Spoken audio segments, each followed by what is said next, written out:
माहौल ऐसा बना हुआ है कि मंत्रियों की नहीं चल रही, सब जो चल रहा है सिर्फ अधिकारियों की चल रही। देखिए हाँ। राजभर का तो सब चल रहा है। अभी एक मौलाना ने बोल दिया पति धर्म नहीं निभा पा रहे हैं अखिलेश जी। उनके पार्टी के लोगों ने तो पीट दिया मौलाना को। अच्छा ये धर्म है?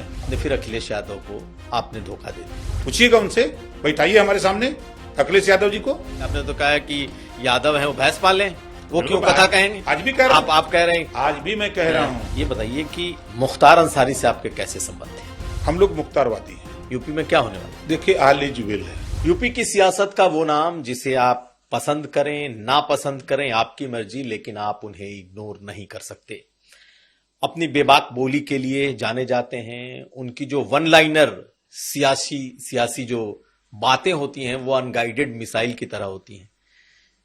स्वागत करिए ओम प्रकाश राजभर का। सुभाषपा के राष्ट्रीय अध्यक्ष हैं, यानी कि वो पार्टी जो पिछले कम से कम संघर्ष तो 3 दशकों से कर रही है, करीब 2.5 दशकों से, लेकिन अब एक ऐसी पार्टी के तौर पर उभरी है जिसके बिना किसी भी गठबंधन को संपूर्ण होना मुश्किल है। स्वागत है ओम प्रकाश जी आपका। Thank you sir. मैंने कहा कि आप अपनी बेबाकी के लिए जाने जाते हैं, आप अपने बयानों के लिए ऐसे जाने जाते हैं कि आप जब बयान देते हैं तो आप बयान दे जाते हैं, बाकी लोग इसको झेलते रहे, समझते रहे। ये बताइए बीजेपी से अभी कैसी निभ रही है?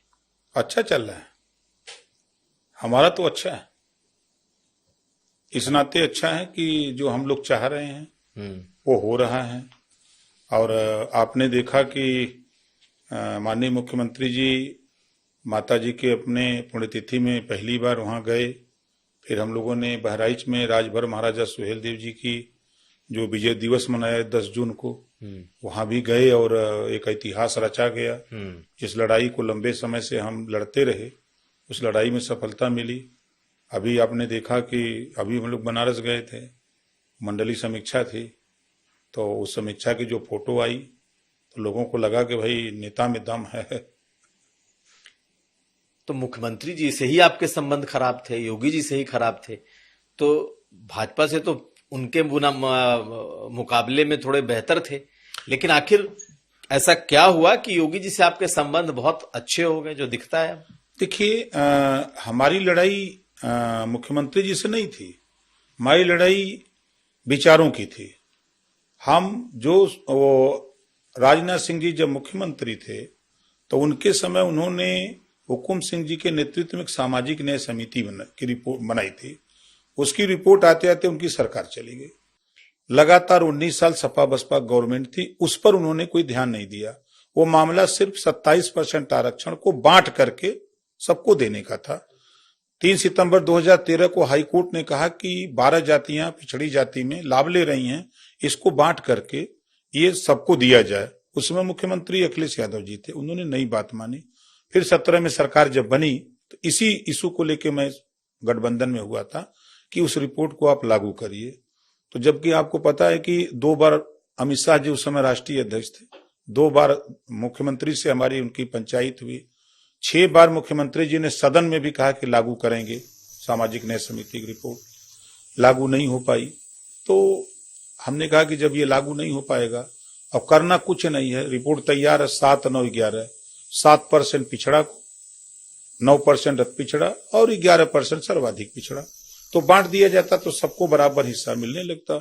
तो नहीं हुआ तो मैं मंत्री पद से इस्तीफा देकर चला गया।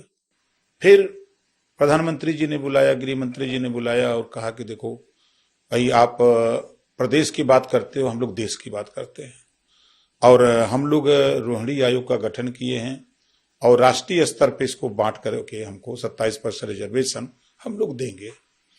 तो रिपोर्ट भी आ गई है और पूर्व राष्ट्रपति रामनाथ कोविंद जी के नेतृत्व में 5 सदस्यीय टीम समीक्षा भी कर ली है और हम लोग भी चाहते हैं कि उसको 7, 9, 11 बांट करके पिछड़ा, अति पिछड़ा, सर्वाधिक पिछड़ा सबको दिया जाए। तो आप लोकसभा में हमारी मदद करिए और इस पे हम लोग कार्रवाई में लगे हैं।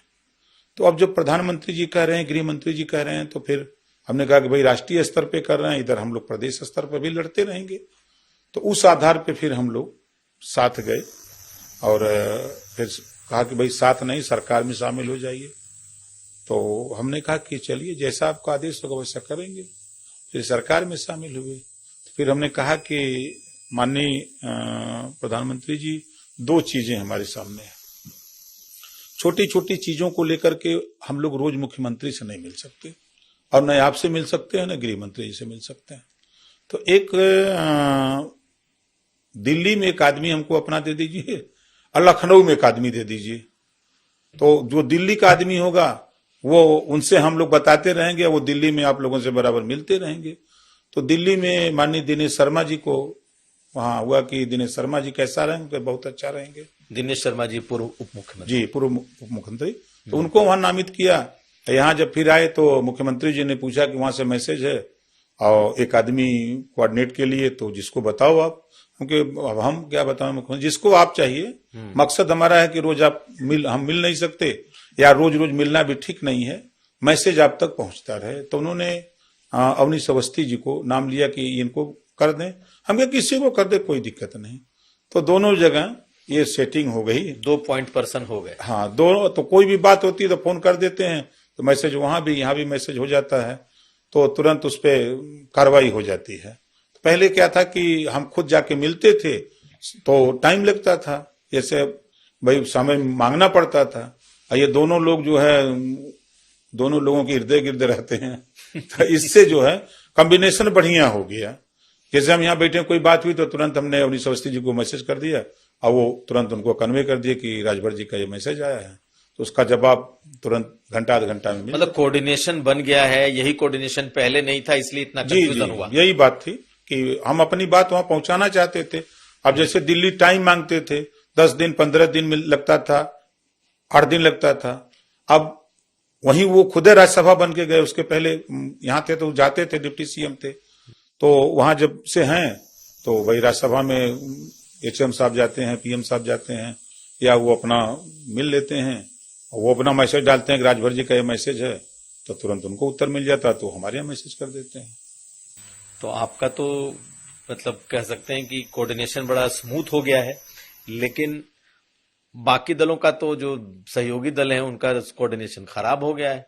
आप जो मुख्यमंत्री योगी आदित्यनाथ को खूब टारगेट करते थे, अब आजकल एकदम आप शांत हैं, कुछ नहीं बोल रहे हैं, और अनुप्रिया पटेल और उनकी पार्टी टारगेट कर रही है। तो ये खाली दल बदल गया है, लेकिन टारगेट तो योगी जी हैं, सहयोगी नहीं, ऐसा कुछ नहीं है।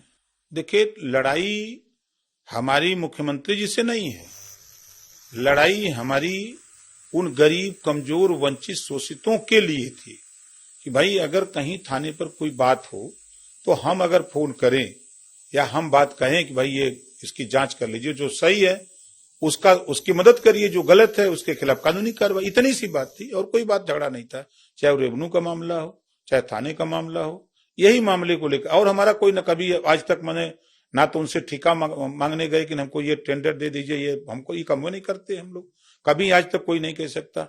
आज तक सिंगल किसी ट्रांसफर के संबंध में इस डीएम को हटा दीजिए, एसडीएम को रख दीजिए, आप ब्लॉक पर वीडियो को भेजें, कुछ नहीं, आप किसी को भेजो, हमको कोई दिक्कत नहीं। डीएम चाहे जिसको भेजें, एसपी चाहे जिसको थाने भेजें। मैं जहां से विधायक हूं आज तक मैं खुद कभी नहीं, हमने एसपी से कहा। पहली लड़ाई तो आपकी अपने रोड खड़ंजे को लेकर के ही शुरू हुई, इतनी बढ़ गई कि मतलब इतनी बढ़ गई कि आप गठबंधन छोड़ के निकल गए, और अब इतना स्मूथ हो गया है कि आपको कोई शिकायत ही नहीं है। इसी नाते पंचायती राज विभाग मिला ना, कि सारे गांव के काम करने की जिम्मेदारी तो हमारे ऊपर है। हम जिस चीज के लिए भीख मांगते थे अब हम देने लायक हो गए। तो अब हमारे पास जिला पंचायत जो वो सड़क बनाते हैं, प्रमुख क्षेत्र पंचायत वो प्रमुख सड़क बनाते हैं, और ग्राम पंचायत, अब हमको कहाँ सड़क नहीं बनी वो निर्देश करना होता है कि ये सड़क बनवा दो, ये सड़क बनवा दो, ये सड़क। कल तक क्या कहते थे, हे भैया ये सड़क मैं बनवावे के देखा तो बनवा दे, चिरौरी करनी पड़ती थी। अब आदेश देते हैं कि ये सड़क बनवा दो। तो जो समस्या हमारी थी वो समस्या के लिए वो विभाग मिल गया, और उस विभाग से हम लोग ग्रामीण इलाके में जो सरकार की भी मंशा है कि विकास, तो बड़े पैमाने पर हम लोग नाली, चक्रोड, खड़ंजा का काम तेजी से करने लगे। तो जो डिमांड हमारी थी हमको खुद करना पड़ रहा है। तो अब जब उसको हम खुदे कर रहे हैं, हम मालिक हैं उसके क्या उस काम के लिए, तो फिर अब कहाँ किससे जाएंगे? अगर हम बोलेंगे भी तो लोग कहेंगे तो आप तो खुद जिम्मेदार हो, बनवाओ। नहीं तो आपने जो योगी जी को लेकर के कई सारी बातें कही, उनको लेकर के आपने, मेरे पास तो ठीक पूरी है। बातें हैं जो आपने कही। उन्हें कहा योगी जी मेरी हत्या करा देना चाहते हैं, मैं इनको मठ वापस भेज दूंगा, ये घंटा डोलाते रहें, इस तरह की तमाम बातें आप देखिए, उनके बारे में कहते वो रहे। चुनावी जुमला था। वो चुनावी सब जुमला था। जब चुनाव आते हैं तो कमान से ऐसे ऐसे तीर छोड़े जाते हैं कि कैसे वोट मिल जाए, तो वो सब चुनावी जुमला था। चुनाव खत्म, सब तीर कमान अपने बाण में सब रख के अपने अपने घर। तो मतलब चुनाव में जो के वक्त जो बोलते हैं उसका कोई बहुत उसको कोई मतलब महत्व नहीं है। आप बताइए कि हाँ। आजादी के बाद से अब तक अध्ययन करिए, कहाँ महत्व है कोई। हम जनता के बीच में, हम तो इधर धीरे धीरे 46 साल मुझे हो गया, कांसीराम जी के साथ टहलते टहलते 14 साल उनके साथ जीवन बिताए, इधर 22 साल पार्टी बना करके हम जीवन बिताए हैं। उसके बाद जो है हम लोग IPF और कम्युनिस्ट पार्टी के साथ जीवन बिताए, तो लंबे समय से देख रहे हैं। चुनाव में बहुत सी चीजें बोली जाती हैं, चुनाव खत्म होते सब बड़े नेता एक जगह बैठ के छान घोट रहे हैं, चाय पी रहे हैं, समोसा काट रहे हैं, कहाँ होता है। अब आपने देखा कि सोनिया गांधी जी के पास मायावती जी, अखिलेश जी, मुलायम जी, जितने लोग विपक्ष के लोग एक जगह बैठ के पीते। अब वहीं देखे NDA गठबंधन में, जो हम लोगों के गठबंधन में सारे लोग एक जगह बैठ करके चाय पानी करते हैं, बातचीत होती है, विचारों की आदान प्रदान होता है। तो वो चीजें बड़े नेताओं क्या नहीं रह जाती। वो छोटे नेता जो नीचेवा है वही सब अपना चापी चापा करते हैं। आपने थोड़ी देर पहले रोहिणी कमीशन की बात की, सामाजिक न्याय समिति की बात की। ये बताइए कि क्या जो सामाजिक आयोग समिति सामाजिक न्याय समिति, क्या अब ये ठंडे बस्ते में चला गया और अब रोहिणी कमीशन की जो रिपोर्ट है वही इंपॉर्टेंट होने वाली है? आपको भी लगता है कि जो प्रदेश स्तर की थी अब उसका कोई मतलब नहीं? नहीं, मतलब है। अभी आपने देखा हो कि मैं माननीय मुख्यमंत्री जी से मैं और अरुण को लेके मैं मिला था और उस पर काफी विस्तृत चर्चा हुई। इस जो सामाजिक न्याय समिति की रिपोर्ट है, इसको आप पंचायत चुनाव में इसको लागू करिए। जो 27% रिजर्वेशन है उसमें बंटवारा करके तब चुनाव कराइए। होने वाला है क्या ये? भाई हम अपनी बात मुख्यमंत्री तक कह रहे हैं, करना उनको है। कम से कम अपना जो समस्या उसको तो अवगत करा रहे हैं कि इसको करिए। इस बात को हमने प्रधानमंत्री जी से भी अवगत कराया है, गृह मंत्री जी को भी बताया है, भाजपा के राष्ट्रीय अध्यक्ष JP नड्डा जी को भी इस बात से अवगत कराया कि भाई ये स्थिति है, पंचायत चुनाव सामने जो हो रहा है इसमें ये सामाजिक न्याय समिति की रिपोर्ट जो है उस आधार पर चुनाव कराइए, ताकि जो वंचित शोषित हैं, जो पंडित दीनदयाल उपाध्याय जी की सोच थी, जो बाबा साहब डॉक्टर अम्बेडकर जी की सोच है, जो गौतम बुद्ध जी की सोच है, उसी सोच पर यह समिति काम जो रिपोर्ट है कि सबको राजनीति में भागीदारी मिले। तो निश्चित है कि जब ये 7, 9, 11 में बंटवारा हो जाएगा तो नाई का भी बेटा, गुण का, पाल का, प्रजापति का भी बेटा वो प्रधान बन सकता है, गांव का सदस्य बन सकता है, जिला पंचायत बन सकता है, क्षेत्र पंचायत सदस्य बन सकता है, प्रमुख बन सकता है। नहीं, 7, 9 जो 11 आप कह रहे हैं तो मुझे लगता है आपको जातियां भी याद होंगी। बिल्कुल याद है। किन किन जातियों को किस किस कोटे में आप रखना चाहते हैं? 7% किसको देना चाहते हैं? 7% वो जाति हैं जो मजबूत है। कौन कौन जाति? अब जैसे यादव है, पटेल है और ये सोनार है और स्वर्णकार हैं, इस तरह ये जातियां 12 जातियां हैं। ये अति पिछड़े में हैं। और जो अति पिछड़े में जो हिस्सा कम पाए हैं जैसे रिजर्वेशन में, जैसे निषाद है और ये प्रजापति है और आपका पाल है और इस तरह की जातियां हैं जो अति पिछड़े में हैं, जो थोड़ा हिस्सा कुछ पाए हैं रिजर्वेशन का, और जो नहीं पाए हैं एकदम उनको 11% किया गया है। तो उसमें बंजारा है, बहेलिया है, आरक है, अर्कवंशी है, कचेर है, राजभर है, बियार है, बारी है, रजवार है, राजवंशी है, राजधोब है। ये सब जातियां हैं जो कुछ नहीं है। पूरे प्रदेश में एक IAS नहीं है, पूरे प्रदेश में एक PCS नहीं है। ये स्थिति इनकी है। पूरे प्रदेश में लगभग 1800 थानों में थानाध्यक्ष नहीं है। ये स्थिति इनकी है। SI नहीं है। पूरे प्रदेश में खोजेंगे तो शायद आधा दर्जन सिपाही मिल जाए, किसी का 10 गो मिल जाए, किसी का 8 गो मिल जाए, किसी को 4 गो मिल जाए। ये तो स्थिति है। तो इस नाते इनको सर्वाधिक पिछड़ा में 11% की आबादी है। इस नाते 27 में 11%, वो हमारा नहीं, वो जो राघवेंद्र सिंह जी पूर्व रिटायर्ड जज, उन्होंने उस सामाजिक न्याय समिति पर समीक्षा की। समीक्षा करके उन्होंने जो जातीय नौकरियों में कै % हैं, राजनीति में कै % हैं और शिक्षा में कै % है, सब आंकड़ा निकाल करके। लेकिन ये कहा तो ये जा रहा है कि जब तक जातीय जनगणना पूरी नहीं होगी, क्योंकि बहुत सारे दल हैं जिनका अपना रिजर्वेशन है, खास करके अगर आप देखें तो अपना दल का कहना है कि भाई पहले जाति तो तय कर लो किसकी कितनी संख्या है, उसके बाद आप इस तरीके का वर्गीकरण करना। आपको लगता नहीं कि इसमें भी वक्त लगेगा? आप 2011 की जनगणना पर सब काम हो रहा है। पिछले चुनाव भी हुए तो 2011 की जनगणना पर हुए, तो अभी जातिवार जनगणना 27 में होगी और चुनाव तो हो रहा है 26 में। चुनाव तो उससे पहले लागू हो जाएगा। आपको लगता है कि ये सामाजिक न्याय समिति की रिपोर्ट या फिर रोहिणी कमीशन की रिपोर्ट लागू होगी? भाई देखिए, कल तक भारतीय जनता पार्टी जब सत्ता में नहीं थी तो यही होता था कि पिछड़ों के साथ अन्याय हो रहा है, 27% रिजर्वेशन बांट के दिया जाए, जिसपे मुहर लगा दिया सुप्रीम कोर्ट ने, कोटे में कोटा। सुप्रीम कोर्ट ने कहा, हरियाणा ने लागू कर दिया और 9 स्टेटों में बांट करके दिया जा रहा है। ये 27% रिजर्वेशन 9 स्टेटों में, बगल का बिहार है, मध्य प्रदेश है, छत्तीसगढ़ है, झारखंड है, ये बांट करके दिया जा रहा है। सिर्फ ये इधर यूपी बचा हुआ है। तो ये अगर बांट के दिया जाए, हमारी मंशा अगर है कि नाई का भी बेटा, गुण का भी बेटा, पाल का भी बेटा, आरक का, अर्गवंशी का, बंजारा का, बहेलिया का, कचेर का, ये जो जातियां राज्य एकदम अछूती हैं, सिपाही नहीं है, होमगार्ड में नहीं जा पाए हैं, शिक्षा में नहीं पहुंच पा रहे हैं, तो ऐसे लोगों को अगर उसका सहारा, आरक्षण यही ना है कि कमजोर लोगों को ऊपर उठाने की व्यवस्था है। तो हम तो वही चीज मांग कर रहे हैं जो संविधान में है, जो सरकार चाह रही है, जो भारतीय जनता पार्टी चाह रही है, जो एनडीए गठबंधन में जो लोग हैं वो लोग भी वही चाहते हैं कि गरीब कमजोर लोगों का नहीं। लेकिन इतना ये डिसीजन लेने की आपको उम्मीद दिखाई देती है? आपको लगता है कि ये डिसीजन होने वाला है? क्योंकि आप ही ने कहीं कहा था कि ओबीसी ही इसमें नाराज हो जाएगा, यादव, पटेल, इस तरह की जो बिरादरियां हैं वो नाराज हो जाएंगी अगर कोटा विदिन कोटा किया गया। मैंने ये कहा था कि ओबीसी की वो जातियां हैं जो अति पिछड़ों का हक लूट रही हैं, वो नाराज हो जाएंगी, इस बात की चिंता लोगों को है। लेकिन 38% अति पिछड़ों का वोट है, ये नाराज होगा तब क्या होगा?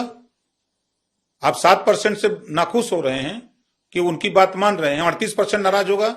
38% ये वोट है पिछड़ों का, यही जो है कांग्रेस की सरकार बनाता था, यही बसपा सपा की, इन सबको छोड़ के आज भाजपा के साथ है। ये उम्मीद के साथ है कि हमारा रिजर्वेशन का बंटवारा हो जाएगा तो हमारे भी बच्चे शिक्षा के लिए, स्वास्थ्य के लिए, रोजगार के लिए, नौकरियों में हिस्सेदारी मिलने लगेगी। इस नाते वो यहाँ डटा हुआ है, एक उम्मीद के साथ डटा हुआ। हम लोग भी उनको बराबर एहसास कराते रहते हैं, डटे रहो भाई, हम लोग हैं, ललकार रहे हैं। कल तक तो कोई बोल भी नहीं रहा था, आज तो कम से कम आपके चैनल पर आकर के इस बात को बोल रहे हैं, करोड़ों लोग सुनेंगे, करोड़ों लोग इस बात को सुनेंगे ना कि एक नेता जो पिछड़ों की बात कर रहा है। आप देखिए समाजवादी पार्टी, कभी सामाजिक न्याय समिति की बात, सदन चल रहा है, एक भी समाजवादी पार्टी कांग्रेस का नेता सदन में रोहिणी आयोग पर चर्चा नहीं करेगा, सदन खत्म हो जाएगा। देख लीजिएगा, ये लोग नहीं चाहते कि पिछड़ों का भला हो। अगर ये चाहते तो कम से कम सदन चल रहा है, सदन के अंदर विपक्ष में है, जो चीज सरकार को संज्ञान में नहीं है तो उसको संज्ञान में लाने के लिए विपक्ष का काम है ना। लेकिन ये विपक्ष के लोग अपना वोट खाली कैसे सुरक्षित रहे, मुसलमान का वोट हमको कैसे मिले, इसी में सपा और कांग्रेस के लोग लड़ रहे हैं, उनके विषय में बोल रहे हैं। कांग्रेस तो अब ओबीसी की बात कर रहे हैं। राहुल गांधी को देखिए, राहुल गांधी तो कह रहे हैं कि भाई मुझसे गलती हो गई जब 2011 में हम वो जातिगत जनगणना नहीं करा पाए, और मेरी उनका है कि भाई कुछ भी हो, ओबीसी को और दलितों को मुझे सब कुछ देना है। 60 साल तक तो नहीं दे पाए। ये प्रदेश की और देश की जनता, देश और प्रदेश में उनको सत्ता सौंपी एक उम्मीद के साथ कि हमको भी न्याय मिलेगा, लेकिन 60 साल में तो नहीं दे पाए। अब किस विश्वास के साथ वहां जाए?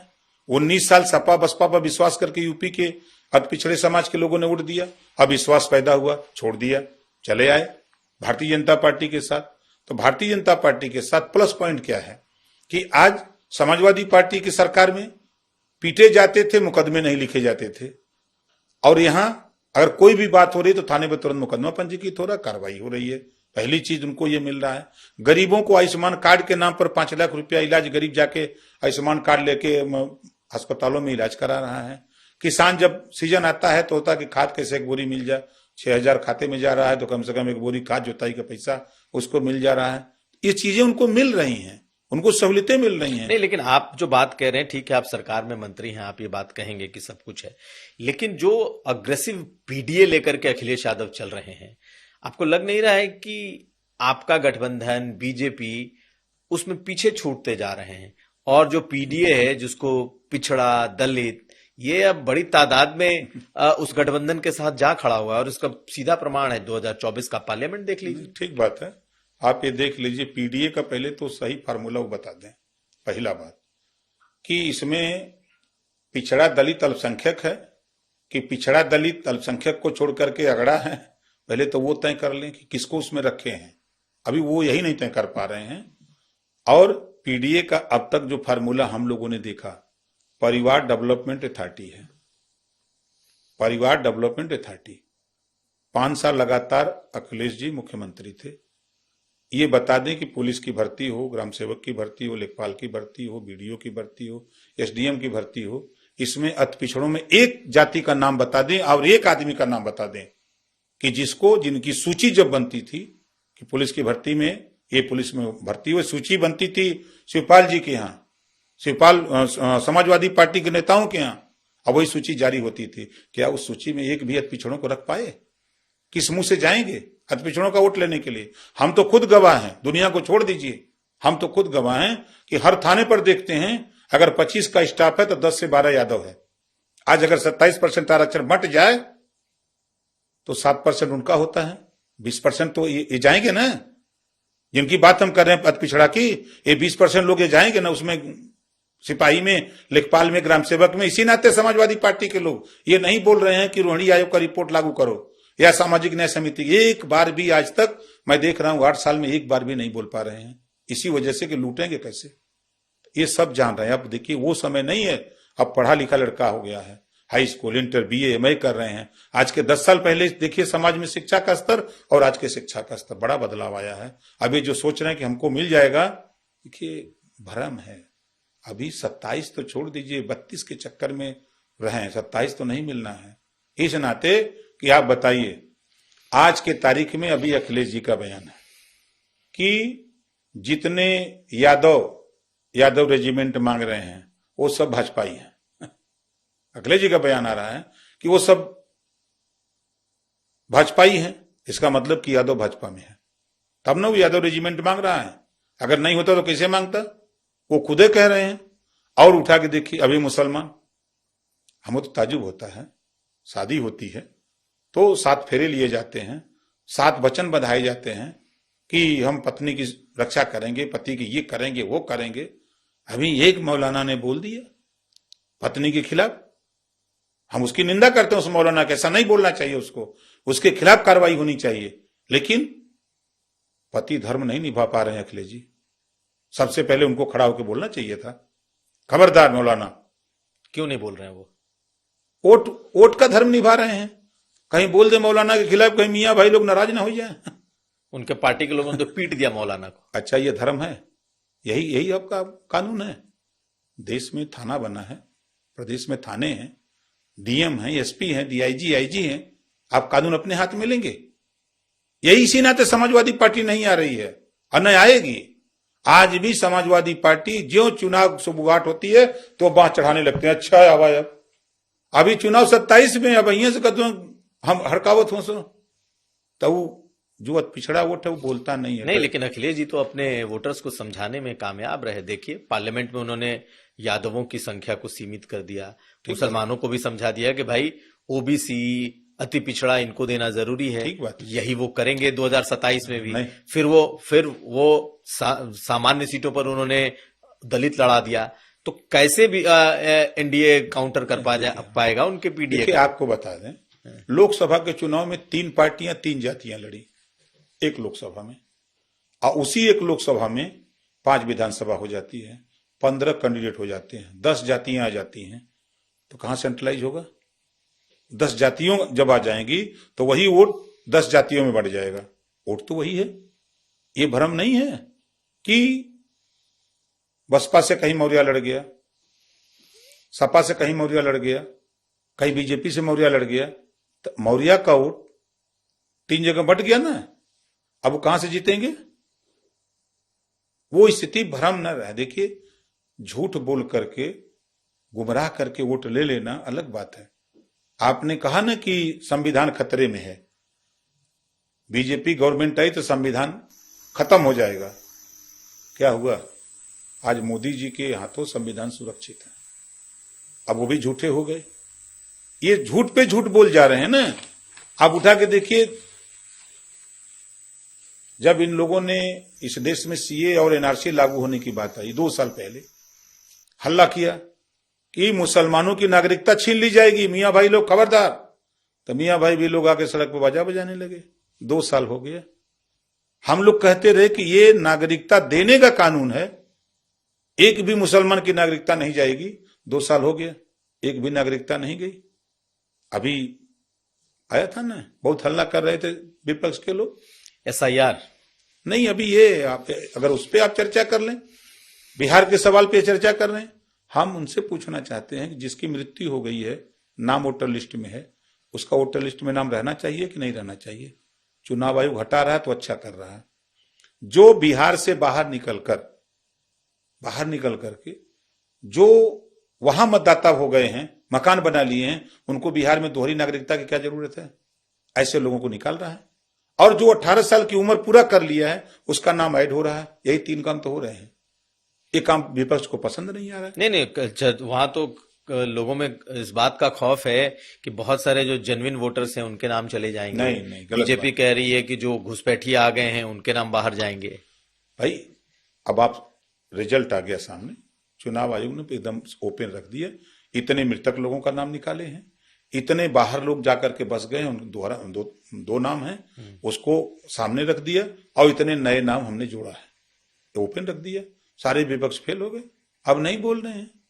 अभी जैसे देखिए, ये कानून आया था ना, ये वक्फ बिल, बहुत चिल्ला रहे थे, सब बंद हो गए। ये वो चिल्ला रहे थे जो मुसलमानों का हक लूटता था। वक्फ बोर्ड की संपत्ति मतलब अल्लाह की संपत्ति। अगर आप बेच रहे हो उसको, तो किस गरीब को आपने दिया? किसी गरीब को बसने के लिए जमीन दिया हो, पैसा दिया हो, कि शिक्षा पे लगाया हो? कुछ नहीं, खाली वही लूटपाट, करोड़ों की संपत्ति लाखों में दिखा करके और लूट रहे हैं। अब वो कानून में संशोधन सिर्फ इतना सा है कि जो गरीब मुसलमान है, महिलाएं हैं, पुरुष हैं, नौजवान हैं, उनको भी उसका हक मिले। और कमेटी में आधी आबादी, संविधान में आधी आबादी महिलाओं की है, तो आधी आबादी में उस कमेटी में 2 महिला मेंबर रखा गया है, तो क्या बुरा किया जा रहा है? लेकिन आप तो अल्पसंख्यक मंत्री, अल्पसंख्यक विभाग आप ही के पास है। उत्तर प्रदेश में सबसे ज्यादा वक्फ है। अभी भी वक्फ पर फाइनल फैसला भी आना बाकी है। जिन इंतजार हो रहा है, सुनवाई हो रही है, उसका जब फैसला आएगा तब उस पर होगा। आपको क्या लगता है, यहां सचमुच वक्फ की बहुत जबरदस्त लूट हुई है? बहुत जबरदस्त। समाजवादी पार्टी की सरकार में समाजवादी पार्टी के नेता सरकार की आड़ में वक्फ की संपत्ति करोड़ों की, लाखों में ले लिए, वहां माल बना लिए। अब उस माल से किराया आना चाहिए, जहां 2 लाख 5 लाख महीना, वहां किराया कितना है? 500 रुपया। इतने बड़े माल बने हैं, 50 कमरे बने हैं, और किराया आ रहा है 500 रुपया। और वो जिसको दिए हैं माल चलाने के लिए, उससे किराया ले रहे हैं कितना पता है? उससे किराया आ रहा है 5 लाख, जमा है 500 रुपया। ये प्रॉफिट वो ले रहे हैं। और ये बात कोई समझ नहीं पा रहा। ये बात समझा कोई अगर देश में, तो मोदी जी और अमित शाह जी ने समझा। जब ये शुरू किए तब इन लोगों को लगने लगा यार, तो हमारे यहां भी अंकुश लग जाएगा। आप 5-5 रुपया, 2-2 रुपया, वक्त के मकानों का किराया 2-2 रुपया है। आज के तारीख में कोई कमरा 2 रुपया मिलेगा? समय बदल रहा है, आप भी बदलो। इतने दिन तक वक्फ बोर्ड का अध्यक्ष मुसलमान, उसके मेंबर मुसलमान। आपने क्या किया मुसलमानों के हित के लिए? वक्फ बोर्ड की संपत्ति पे आपने क्या किया? आपने इतने, हम तो कह रहे हैं कि चलिए हम दिखावें 2-2 रुपया महीना किराया है, और आज वही बगल का किराया 4000 रुपया है। तो क्या ये सही है? जब उसको कहा जाए कि नहीं, आप अगर वक्फ की संपत्ति है तो जो मार्केट रेट है आप उस मार्केट में उठाओ उसको। ठीक है, चलिए अब हम थोड़ा सा पूछते हैं अलग तरीके से सवाल। ये बताइए कि बीजेपी में क्या चल रहा है? बड़ी चर्चा है इस समय उत्तर प्रदेश में कि बहुत कुछ बदलने वाला है। क्योंकि आप अमित शाह से डायरेक्ट रहते हैं, माना जाता है भाई आप हमेशा दिल्ली चले जाते हैं, अमित शाह से मुलाकात कर लेते हैं। यूपी में क्या होने वाला है? देखिए, ऑल इज वेल है, वो सही बता रहा हूं। ये बीमारी 2017 से हम सुनते हैं ये बात। 17 में जब सरकार बनी, सरकार बनने के कुछ ही दिन के बाद अगले महीना योगी जी हटा दिए जाएंगे, 2 महीना बाद हटा दिए जाएंगे, अगले साल नहीं है, इनके नेतृत्व में चुनाव नहीं होगा। 5 साल चला, उन्हीं के नेतृत्व में चुनाव भी हुआ। चुनाव होने के बाद योगी जी नहीं बनेंगे, बरकरार है। फिर शुरू हुआ, हट सरकार चली जाएगी, अब इनको हट बदल देंगे, अब नहीं रहेंगे। हर महीने 2 महीने पर देखिए एक लोरी होती है, गांव में माताएं लोरी बच्चों को सुनाती हैं कि चंदा मामा यारे आवा, पारे आवा, नदिया किनारे आवा, सोने के कटोरवा में दूध भात ले ले आवा, बच्ची के मुहवा में घुटू। वैसे ही लोरी सुनावल जाला ऊ नेतन के जो उम्मीद में हो कि मंत्री बनो, जो उम्मीद में हो कि कल हमके लाल बत्ती मिल जाई, कल हमके टिकट मिल जाई। वो लोग के लोरी सुना सुना के ऐसे ही वो ठोक ठोक के रखल जाता, कहीं कुछ नहीं है। ऑल इज वेल है। All is well. तो बदलाव क्या है, क्या होना है? देखिए, बदलाव अपना संगठन है, भाजपा का संगठन है, संगठन में अपना बदलाव कर रहे हैं, वो उनका विषय, उनकी पार्टी का विषय है। मंत्रिमंडल में बदलाव है, मंत्रिमंडल में तो रिशफल है बड़ा, तो होता रहता है। पिछली बार भी हुआ था, इस साल भी होगा, लेकिन अभी नहीं होगा, चुनाव के समय होता है। जब चुनाव कुछ दिन रह जाता है, तो आपने पिछली बार भी देखा कि जब विधानसभा के चुनाव रह गए तब सेटिंग गेटिंग की, भाई कुछ और नए ले आओ, कुछ जो पुराने लोग हैं उनको संगठन में ले जाओ, ये काम चुनाव के समय होता है, अभी नहीं होता। लेकिन ओम प्रकाश जी, आपके दावे बड़े बड़े होते रहे और जब प्रूव करने की बारी आती है तो आप कहीं ना कहीं फेल हो जाते हैं। अब जैसे चुनाव घोसी में हुआ, आप आए, आपने कहा कि भाई दारा सिंह चौहान को हम लड़ाएंगे, और दारा सिंह चौहान लड़े, हार गए। मऊ का चुनाव हुआ, आपने अपने बड़े बेटे को लड़ाया, फिर चुनाव हार गए। तो आखिर आपके इन दावों को कैसे सच माना जाए कि भाई जो ओम प्रकाश राजभर कह रहे हैं उनकी बात में, उनकी सियासत में दम है, क्यों हारे? देखिए, हम अपने वोट के मालिक हैं। पहली बात, आप घोसी में किसी मतदाता से पूछेंगे, चाहे बीजेपी से पूछे, चाहे सपा से पूछे, चाहे किसी से पूछेंगे, वो यही कहता मिलेगा कि भाई ओम प्रकाश राजभर ने पूरी मेहनत ईमानदारी से अपना वोट दिलवाया। अब वो अपना वोट न ले पावे तो हम क्या कर सकते हैं? हम कुछ नहीं कर सकते। जितनी मेहनत, जितनी ताकत हम लोगों ने, हमारी पार्टी ने, हमारे नेताओं ने लगाई, पूछ लीजिएगा वहां। और घोसी के चुनाव तो छोड़ दीजिए, अभी आपने कहा ना कि समाजवादी पार्टी ने सीटें जीत ली, तो संविधान खत्म हो जाएगा, आरक्षण खत्म कर देंगे। ये 2 बातें अंदर अंदर जाके उन लोगों को गुमराह किए कि जिनके यहां तक हम लोग कन्विंस नहीं कर पाए। ये खाली घोसी ही नहीं, आप उठा के सीटें देखिए।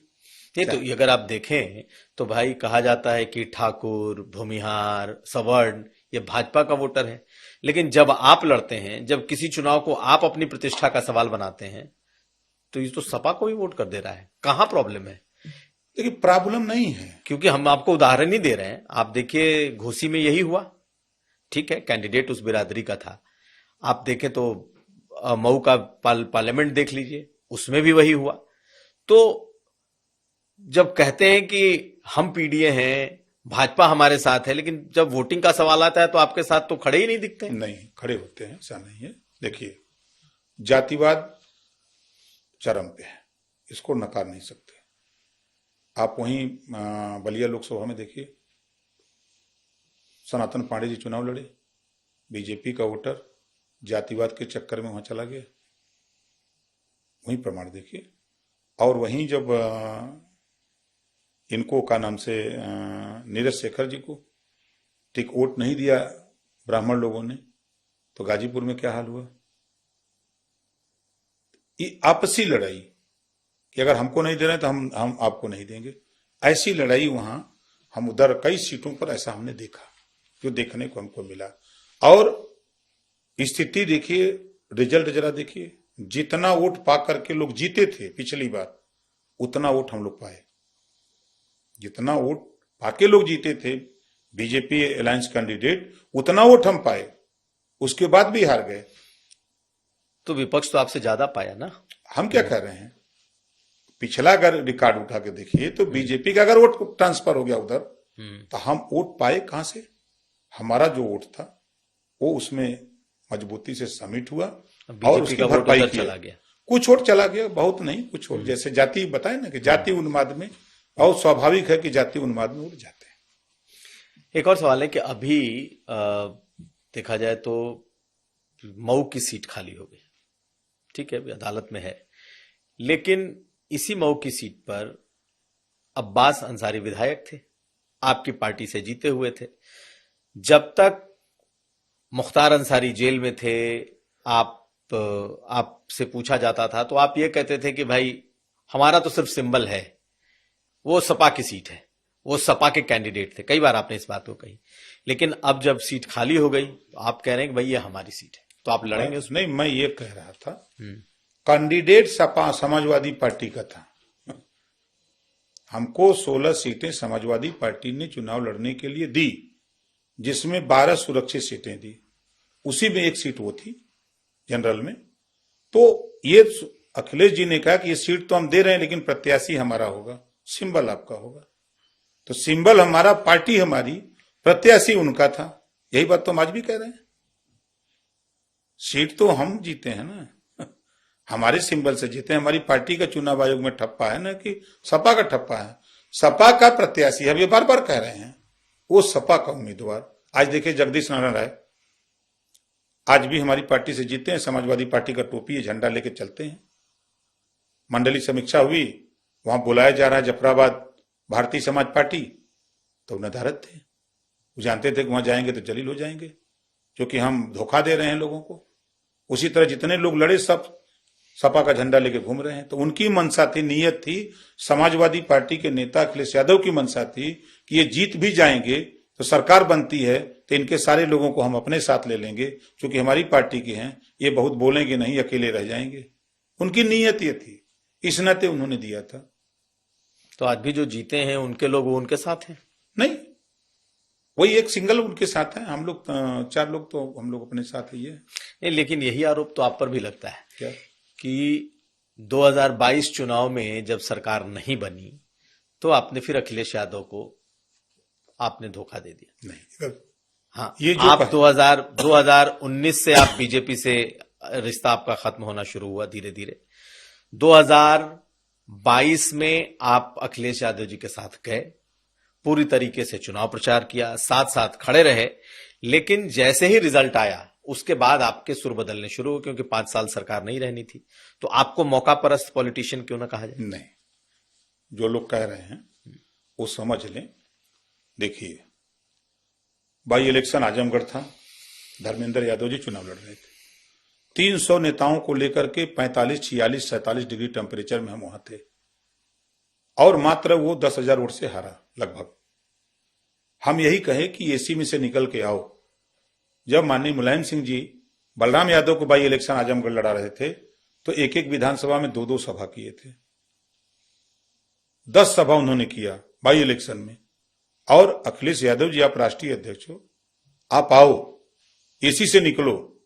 ये बात उनको बुरा लग गई कि ये कौन होते हैं हमको एसी से निकालने वाले। हम उनकी पार्टी का प्रचार कर रहे थे कि अपनी पार्टी कर रहे थे। उनकी पार्टी का उम्मीदवार जीता, लेकिन वो तो भाजपा की मदद कर रहे थे एसी में बैठ के। और उसके बाद अब जो वो आरोप लगा रहे हैं, हम आपको चिट्ठी दें। हमारा उनका खटास तब शुरू हुआ, उन्होंने मुझे फोन किया कि आप अपने विधायकों को बुला लो और राष्ट्रपति का जो हमारा प्रत्याशी वो आ रहा है, एक बैठक होगी, प्रेस वार्ता होगी। ठीक, मैंने सबको बुला लिया, अपने ऑफिस में बुला लिया। उसके बाद हम लोग बैठ के आपस में चर्चा ही कर रहे थे। 11 बजते बजते फिर अखिलेश जी का फोन आया कि कहाँ हैं हम? कि हम लोग बैठे हैं, सभी विधायक यहीं हैं। कहा वो मीटिंग कैंसिल हो गई है और सबको मना कर दीजिए। हम कहा ठीक। हमको ये नहीं पता था कि हमको धोखा दे रहे हैं, तो हमने कहा कि भाई जिसको घर जाना हो जाए, फिर सूचना होगी तो आएंगे। अखिलेश यादव उसी दिन 12 बजे मीटिंग करते हैं, जयंत चौधरी को बुलाते हैं, फिर प्रेस वार्ता करते हैं 2 बजे। जयंत चौधरी, अखिलेश यादव और प्रत्याशी उसका ऐलान करते हैं। प्रेस के बाद तब मैंने फोन किया तो फोन उठाए, हमके आपने मना कर दिया और मीटिंग भी हो गई, प्रेस हो गई। कहा आप स्वतंत्र हो, जहां जाना चाहते हो जा सकते हो। हमके क्यों जाएं? आपने गठबंधन किया है तो हम कहां जाएं बताइए। कहा नहीं, अब आप स्वतंत्र हो, हमके लिख के भेज दो।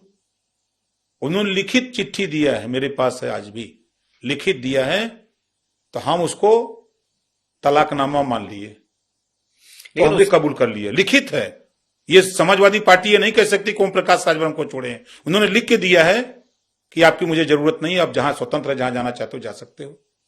पूछिएगा उनसे, बैठाइए हमारे सामने अखिलेश यादव जी को। लेकिन उसके पहले आपकी डील हो गई थी बीजेपी के साथ राष्ट्रपति के चुनाव में नहीं, नहीं, वो आप मुख्यमंत्री से मिल चुके थे। नहीं, देखिए, अच्छा ये बताइए, सूबे के मुख्यमंत्री हैं, हमारे विधायक के साथ उसको मुकदमा लिखवाने के खिलाफ बीजेपी के लोग लगे थे। मामला उसका नहीं था। मैं उनके यहां गया, मैंने टाइम मांगा कि, तो उन्होंने कहा कि मामला क्या है। हमके एक मामला बहुत है, मुकदमा, जेल चला जाएगा हमारा नेता। तो कहा आइए, मैं गया और जब मिला उनसे तो मैंने कहा कि ये मामला है, आपकी पार्टी के ये पूर्व विधायक हैं, ये इस तरह की साजिश रख रहे हैं, जबकि इसके बेटे को सारे साक्ष्य सबूत, FIR सारी कापी थी, इनके बेटे को मार करके फेंक दिया गया था, कैसे वो बचा, ये उसकी इंजरी रिपोर्ट है, आप इसको देख लें। और उनकी वो जो कह रहे हैं उनको दोनों को देख नहीं, वो तो टाइमिंग ऐसी थी ना, वो तो टाइमिंग राष्ट्रपति चुनाव में वोटिंग का था। आप अखिलेश यादव के सहयोगी थे, जब वोटिंग की बात आ रही है आप मुख्यमंत्री से मिलते हैं, ठीक है, आपका अपना आपकी आप अच्छा, जो कह रहे हैं वो बात होगी, नहीं, सही बात, लेकिन हमने मिला, गलती किया। राम गोपाल यादव जाके मिल सकते हैं, अखिलेश जी जाके मिल सकते हैं, योगी जी से मिल सकते हैं, गुलदस्ता लेके भेंट कर सकते हैं, प्रधानमंत्री से मिल सकते हैं। हम भी अपनी पार्टी के राष्ट्रीय अध्यक्ष हैं। हमारे किसी कार्यकर्ता के, आज भी मैं यहां हूं बीजेपी के साथ, आज भी मुझे अगर जरूरत कहीं है, अगर कहीं अखिलेश यादव का कोई नेता गड़बड़ करता है तो मैं उनको फोन करके अपने नेता को मनाओ, नहीं तो कल आमना सामना होगा। हम वो जीव नहीं हैं कि हमारा कार्यकर्ता मार खाए, लात खाए, हम न बोले। अगर वो किसी पार्टी का कोई सामने आता तो हम उसको पहले उनके नेतृत्व को बताते हैं कि कल देखो, इसको समझा दो, गलत कर रहा है, आप इसकी जांच करा लो, अपनी टीम बना के भेज दो, और नहीं तो फिर ये समझ लो भाई कि हमारा आपका सामने सामना होगा। लेकिन ओम प्रकाश जी, आप जिस तरीके के बयान देने लगे, उन्हीं बातों को कह रहे हैं भाई। आपके गठबंधन के वो नेता थे, वो मुख्यमंत्री के कैंडिडेट थे, हार गए, लेकिन उसके बाद आपने कहना शुरू कर दिया कि वो एसी से नहीं निकलते हैं, एसी में बैठे बैठे पॉलिटिक्स। इसका मतलब है कि आप तो बिल्कुल नहीं। आप बताओ कि हम 45-46 डिग्री टेम्परेचर में आजमगढ़ में हम लोग धूल फांक रहे हैं, आप एसी में बैठे हो, किस बात का गठबंधन है? हम आपके गुलाम हैं? गठबंधन धर्म में कि आओ दोनों लोग मैदान में, हम अपनी फौज लेके खड़े हैं। आप पूरी समाजवादी पार्टी कह रही है कि ये धर्मेंद्र यादव चुनाव नहीं लड़ रहे बल्कि ओम प्रकाश राजभर चुनाव लड़ रहे हैं।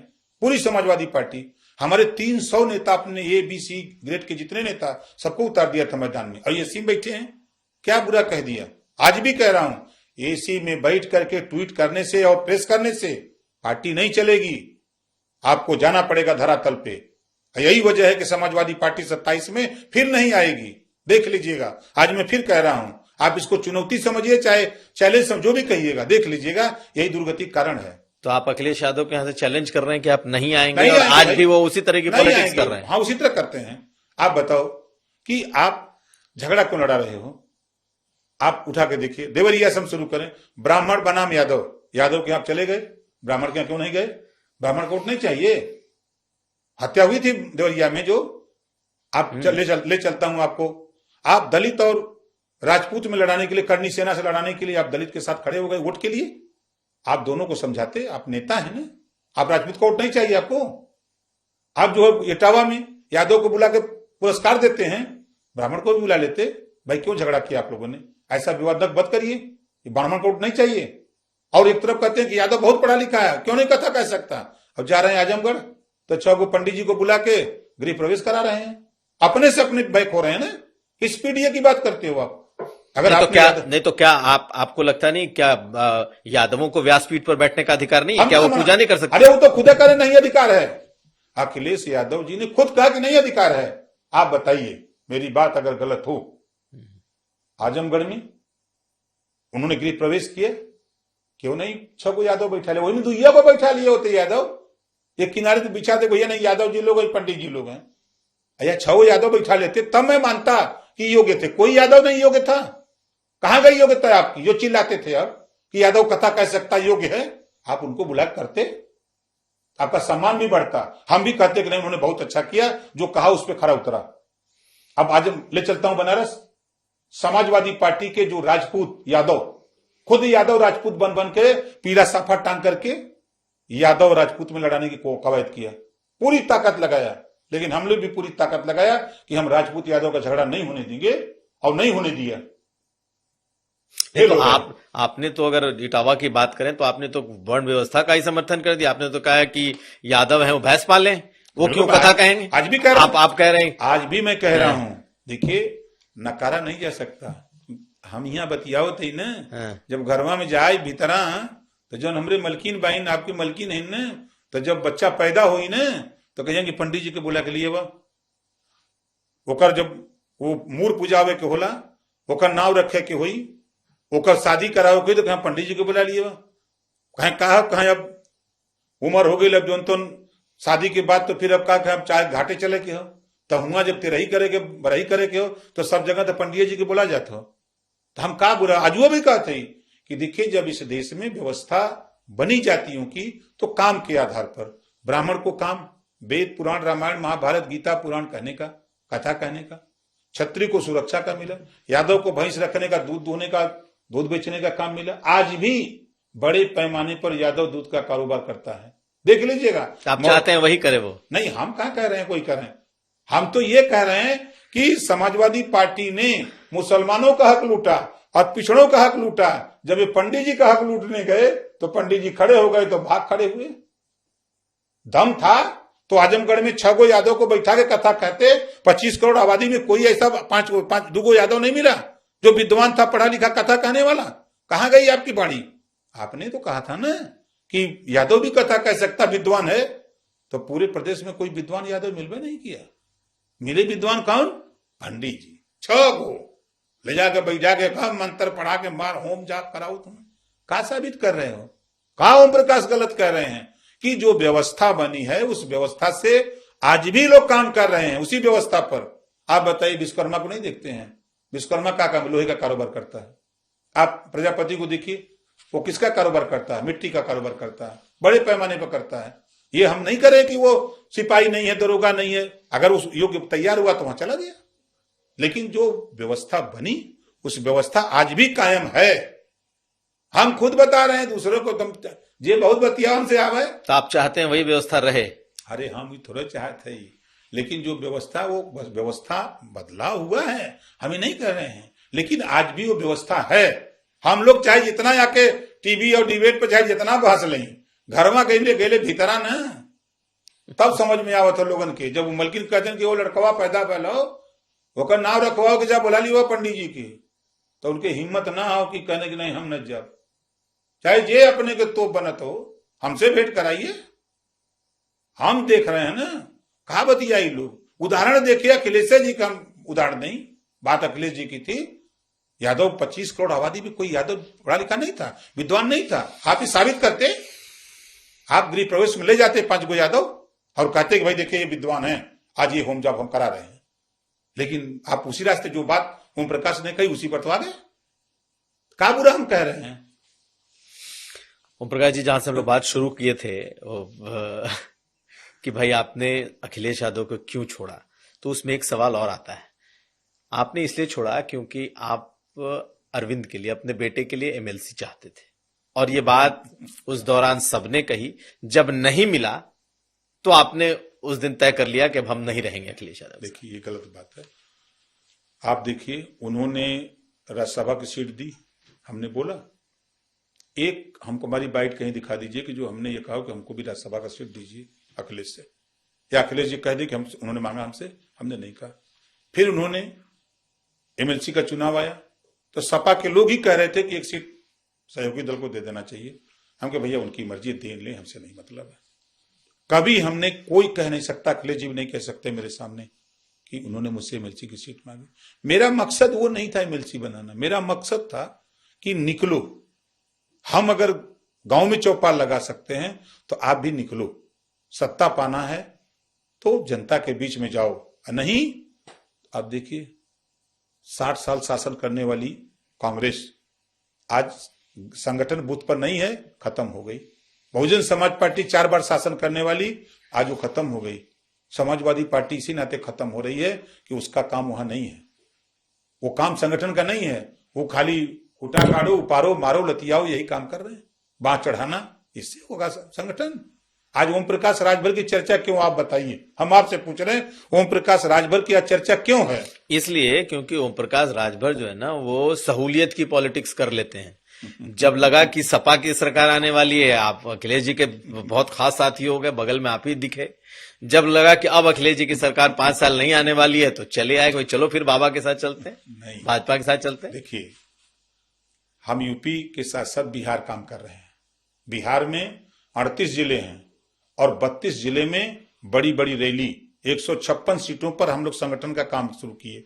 फिर ये हुआ कि हम लोग कुछ सीटें ऐसी तैयार करो जो एकदम ग्रास रूट तक संगठन तैयार हो। 29 सीटों को हम लोगों ने चिन्हित करके ग्रास रूट पर संगठन किया। 50,000, 40,000, 35,000 ऐसी भीड़ आने लगी, अपने से लोग आने लगे, तब चर्चा शुरू होने लगी। हम यूपी से जाके बिहार में इतना कार्यक्रम, आपको बता दूं कि वहां हम लोगों ने करीब 48 कार्यक्रम किया है, बड़े छोटे छोड़ दीजिए, 48 बड़े कार्यक्रम। मिनिमम भीड़ थी तो 10,000 अपने पैसे से लोग आए। हम जाके वहां आंदोलन संगठन खड़ा कर सकते हैं, वो खाली यूपी में नहीं कर सकते। यहां तो आप राजभरों के नेता हैं, वहां को कितने राजभर हैं? हम अति पिछड़ों के नेता हैं, हम वंचितों के नेता हैं, शोषितों के नेता हैं, जो अधिकार से वंचित लोग हैं उनके नेता हैं। और वहां उन्हीं के नेता हैं जो हियां कह रहे हैं कि जो शोषित है, वंचित है, पीड़ित हैं, दुखी हैं, हम उन्हीं की दवाई। यहां तो आप एनडीए के साथ हैं, वहां किसके साथ? एनडीए के साथ रहेंगे। वहां हैं?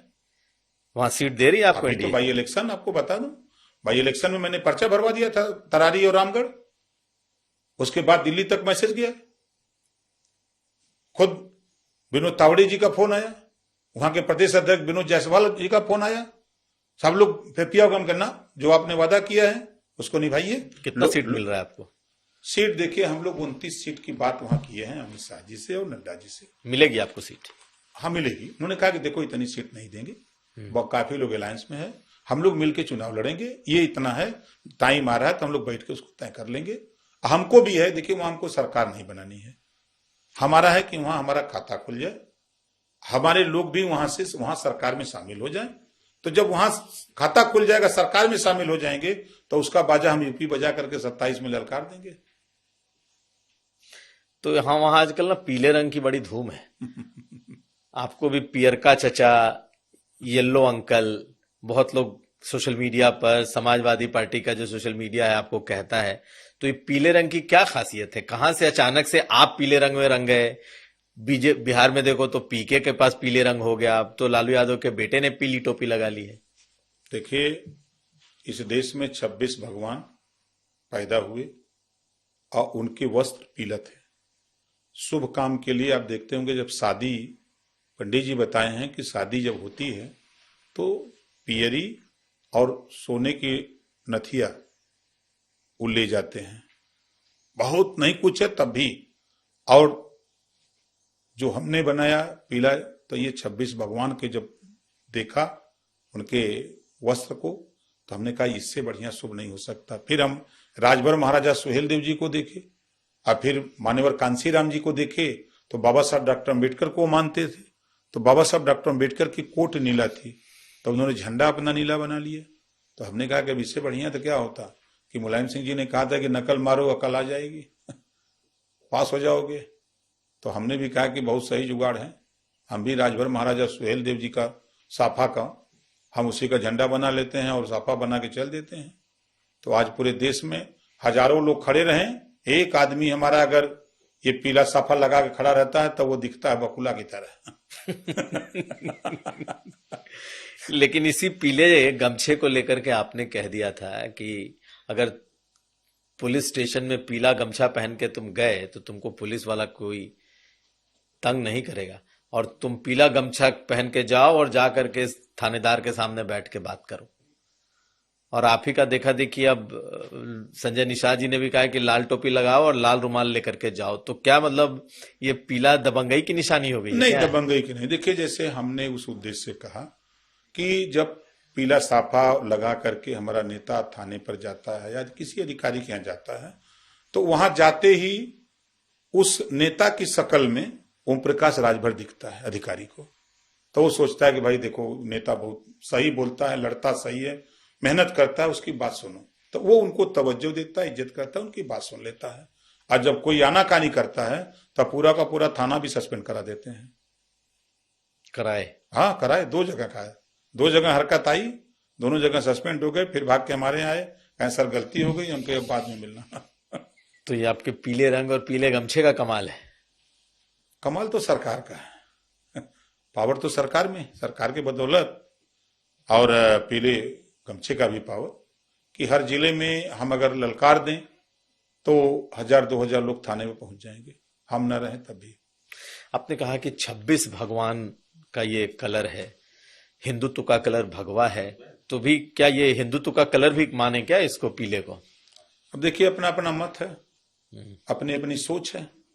जो हमने पढ़ा है, जो हमने पाया है, वो यही देख रहे हैं कि आज सब लोग, जैसा कि आप बता रहे हैं, तेजस्वी जी भी टोपी लगा रहे हैं, तेज प्रताप वो टोपी लगा रहे हैं, पीला लगाया उन्होंने। पीला लगाया है। हाँ।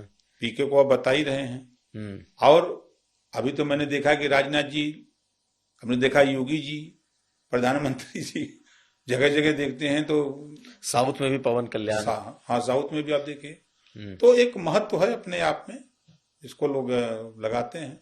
अगर वो पीला नहीं लगाए होते तेज प्रताप, तो यहाँ चर्चा होती। तो आप ही का देखा देखी संजय निषाद जी ने किया क्या कि अब लाल टोपी लगा के थाने जाओ?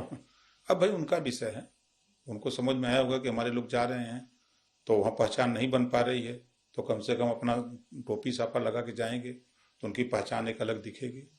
लेकिन एक चीज बताइए, बहुत सारे मंत्री नाराज हैं, इसलिए कहते हैं कि अधिकारी नहीं सुन रहे, थानों पर सुनवाई नहीं हो रही, एक जाति विशेष की ही सुनी जा रही है, खासकर ठाकुर बिरादरी को लेकर के बात किया। आपकी पार्टी के, आपके गठबंधन के जो नेता पार्टियां हैं वो इस बात का आरोप लगाती हैं। यही बात संजय निषाद ने भी कही, अनुप्रिया पटेल की पार्टी ने भी कही, कई मंत्रियों ने कहा कि ब्यूरोक्रेट नहीं सुन रहे हैं। कितनी सच्चाई है? आप तो खुद मंत्री हैं। हम खुद मिनिस्टर हैं और एक बड़ा विभाग है पंचायती राज, अल्पसंख्यक कल्याण, वक्फ बोर्ड, हज विभाग, इतना बड़ा विभाग है और सब अधिकारी हमारी बात सुनते हैं। ये तो विभाग की बात है। थाने पर आज तक हम लोग फेल क्यों होते हैं? देखिए, फेल होने का कारण जान लीजिए। गलत पैरवी, अगर गलत काम करवाना चाहेंगे तो अधिकारी नहीं करेगा, उसकी भी नौकरी है। अभी अपने जीवन में मैं 8 साल में इधर मान लीजिए 15 महीना हमको हो गया, आज तक मैंने जहां भी फोन किया, चाहे डीएम को फोन किया, चाहे कमिश्नर को फोन किया, चाहे डीजी को फोन किया, प्रमुख सचिव गृह को फोन किया, या किसी भी थाने पर फोन किया, बीडीओ को फोन किया, अभी निगेटिव हमारे यहाँ नहीं आया, तुरंत उसका काम हुआ। और आज कहते हुए मुझे खुशी है कि कई करोड़ रुपया हम 8 साल के अंदर गरीबों के इलाज के लिए दे डाले।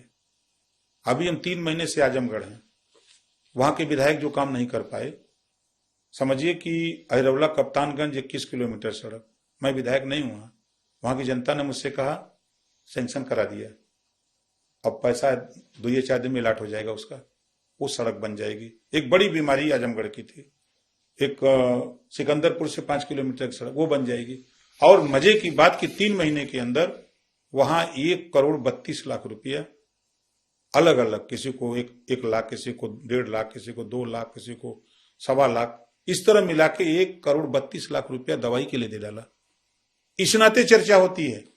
वो जिस गरीब को हम लोग दे रहे हैं, आपने सुना होगा कि विधानसभा के अंदर मुख्यमंत्री को कहना पड़ा कि 403 विधायकों में ओम प्रकाश राजभर गरीबों के प्रति इतना, सबसे ज्यादा रुपया विवेकाधीन कोष से निकाल के अगर कोई दिया है तो ओम प्रकाश राजभर। सदन के अंदर मुख्यमंत्री को आना पड़ा। तो हम लोग काम करते हैं और चिट्ठी भेजते हैं, तो हम लोग कभी गलत पैरवी नहीं करते। ये तो आप देखिए, आप ही की मंत्रिमंडल में राज्य मंत्री हैं प्रतिभा शुक्ला, उनको धरने पर बैठ गई और आपने भी कह दिया कि पैरवी उनकी गलत रही होगी। बिल्कुल मैं कह रहा हूं। देखिए क्या जरूरत है, मंत्री के पास अधिकार है, आप फोन करो, प्रोटोकॉल भेजो कि फला दरोगा, फला एसडीएम, फला बीडीओ, फला जगह आइए, आप डगमले बुला लो, सब लोग आ जाएंगे। क्यों जा रहे हो थाने पर? आप अपने पावर का उपयोग नहीं समझ पा रहे हो। आज ओम प्रकाश राजभर, ये तो कमजोरी है ना। एक कैबिनेट मिनिस्टर का जो प्रोटोकॉल है, डीएम और एसपी को भी अपने डाक बंगले पे बुला के उनसे बात करने का पावर है। आते हैं, हम जब भी जाते हैं किसी जिले में तो वहां डीएम एसपी मिलने आते हैं कि सर कोई बात हो, हम लोगों के लिए कोई काम हो तो बता दीजिएगा। लेकिन ऐसा क्यों है कि माहौल ऐसा बना हुआ है कि मंत्रियों की नहीं चल रही, सब जो चल रहा है सिर्फ अधिकारियों की चल रही है? देखिए राजभर का तो सब चल रहा और लोगों का चला चाहे मत चले भैया, हम अपना जानते हैं। हम 75 जिले में देख रहे हैं, हम चाहे सहारनपुर फोन करें, चाहे झांसी, बादा, चित्रकूट, हमीरपुर, जालौन, उरई फोन करें, चाहे हम एटा, इटावा, कन्नौज, कासगंज फोन करें, सहारनपुर करें, चाहे हम पूर्वांचल फोन करें, चाहे मध्यांचल, कहीं फोन किया, आज तक अधिकारी ने यह नहीं कहा कि रिजल्ट उसका तुरंत 24 घंटे के अंदर रिजल्ट। वो बेचारा कहता है कि साहब आपने फोन किया, हमारा काम हो गया। मैं तो ताज्जुब था। मैनपुरी में एक महिला आई रोती हुए और उसकी बड़ी दुर्गति, लोगों ने मारपीट करके बड़ी दुर्गति किया था, मकान था उसका छीन लिया था, घर से निकाल दिया था। पड़ोसी आई, लगी रो रही थी, हमको रो मत भैया, नहीं तो हल्ला होगा कि मंत्री के जाके कोई बात हो गई। बात कही, मैंने वहां एसपी को फोन किया, हमने कहा ये खतौनी है, ये इसका मकान नंबर है और ये पता है, आप अपने संबंधित सीओ से या इंस्पेक्टर से ये सही है इसका कि नहीं, आप पता करके हमको बताइए। आधे घंटे बाद एसपी का फोन आ गया, क्या नहीं साहब उसका मकान है, उसको लोगों ने मारपीट करके उसको बहुत बुरी तरह घायल कर दिया, वो लापता है, कहां है, जबकि वो 2 बार थाने जा चुकी थी।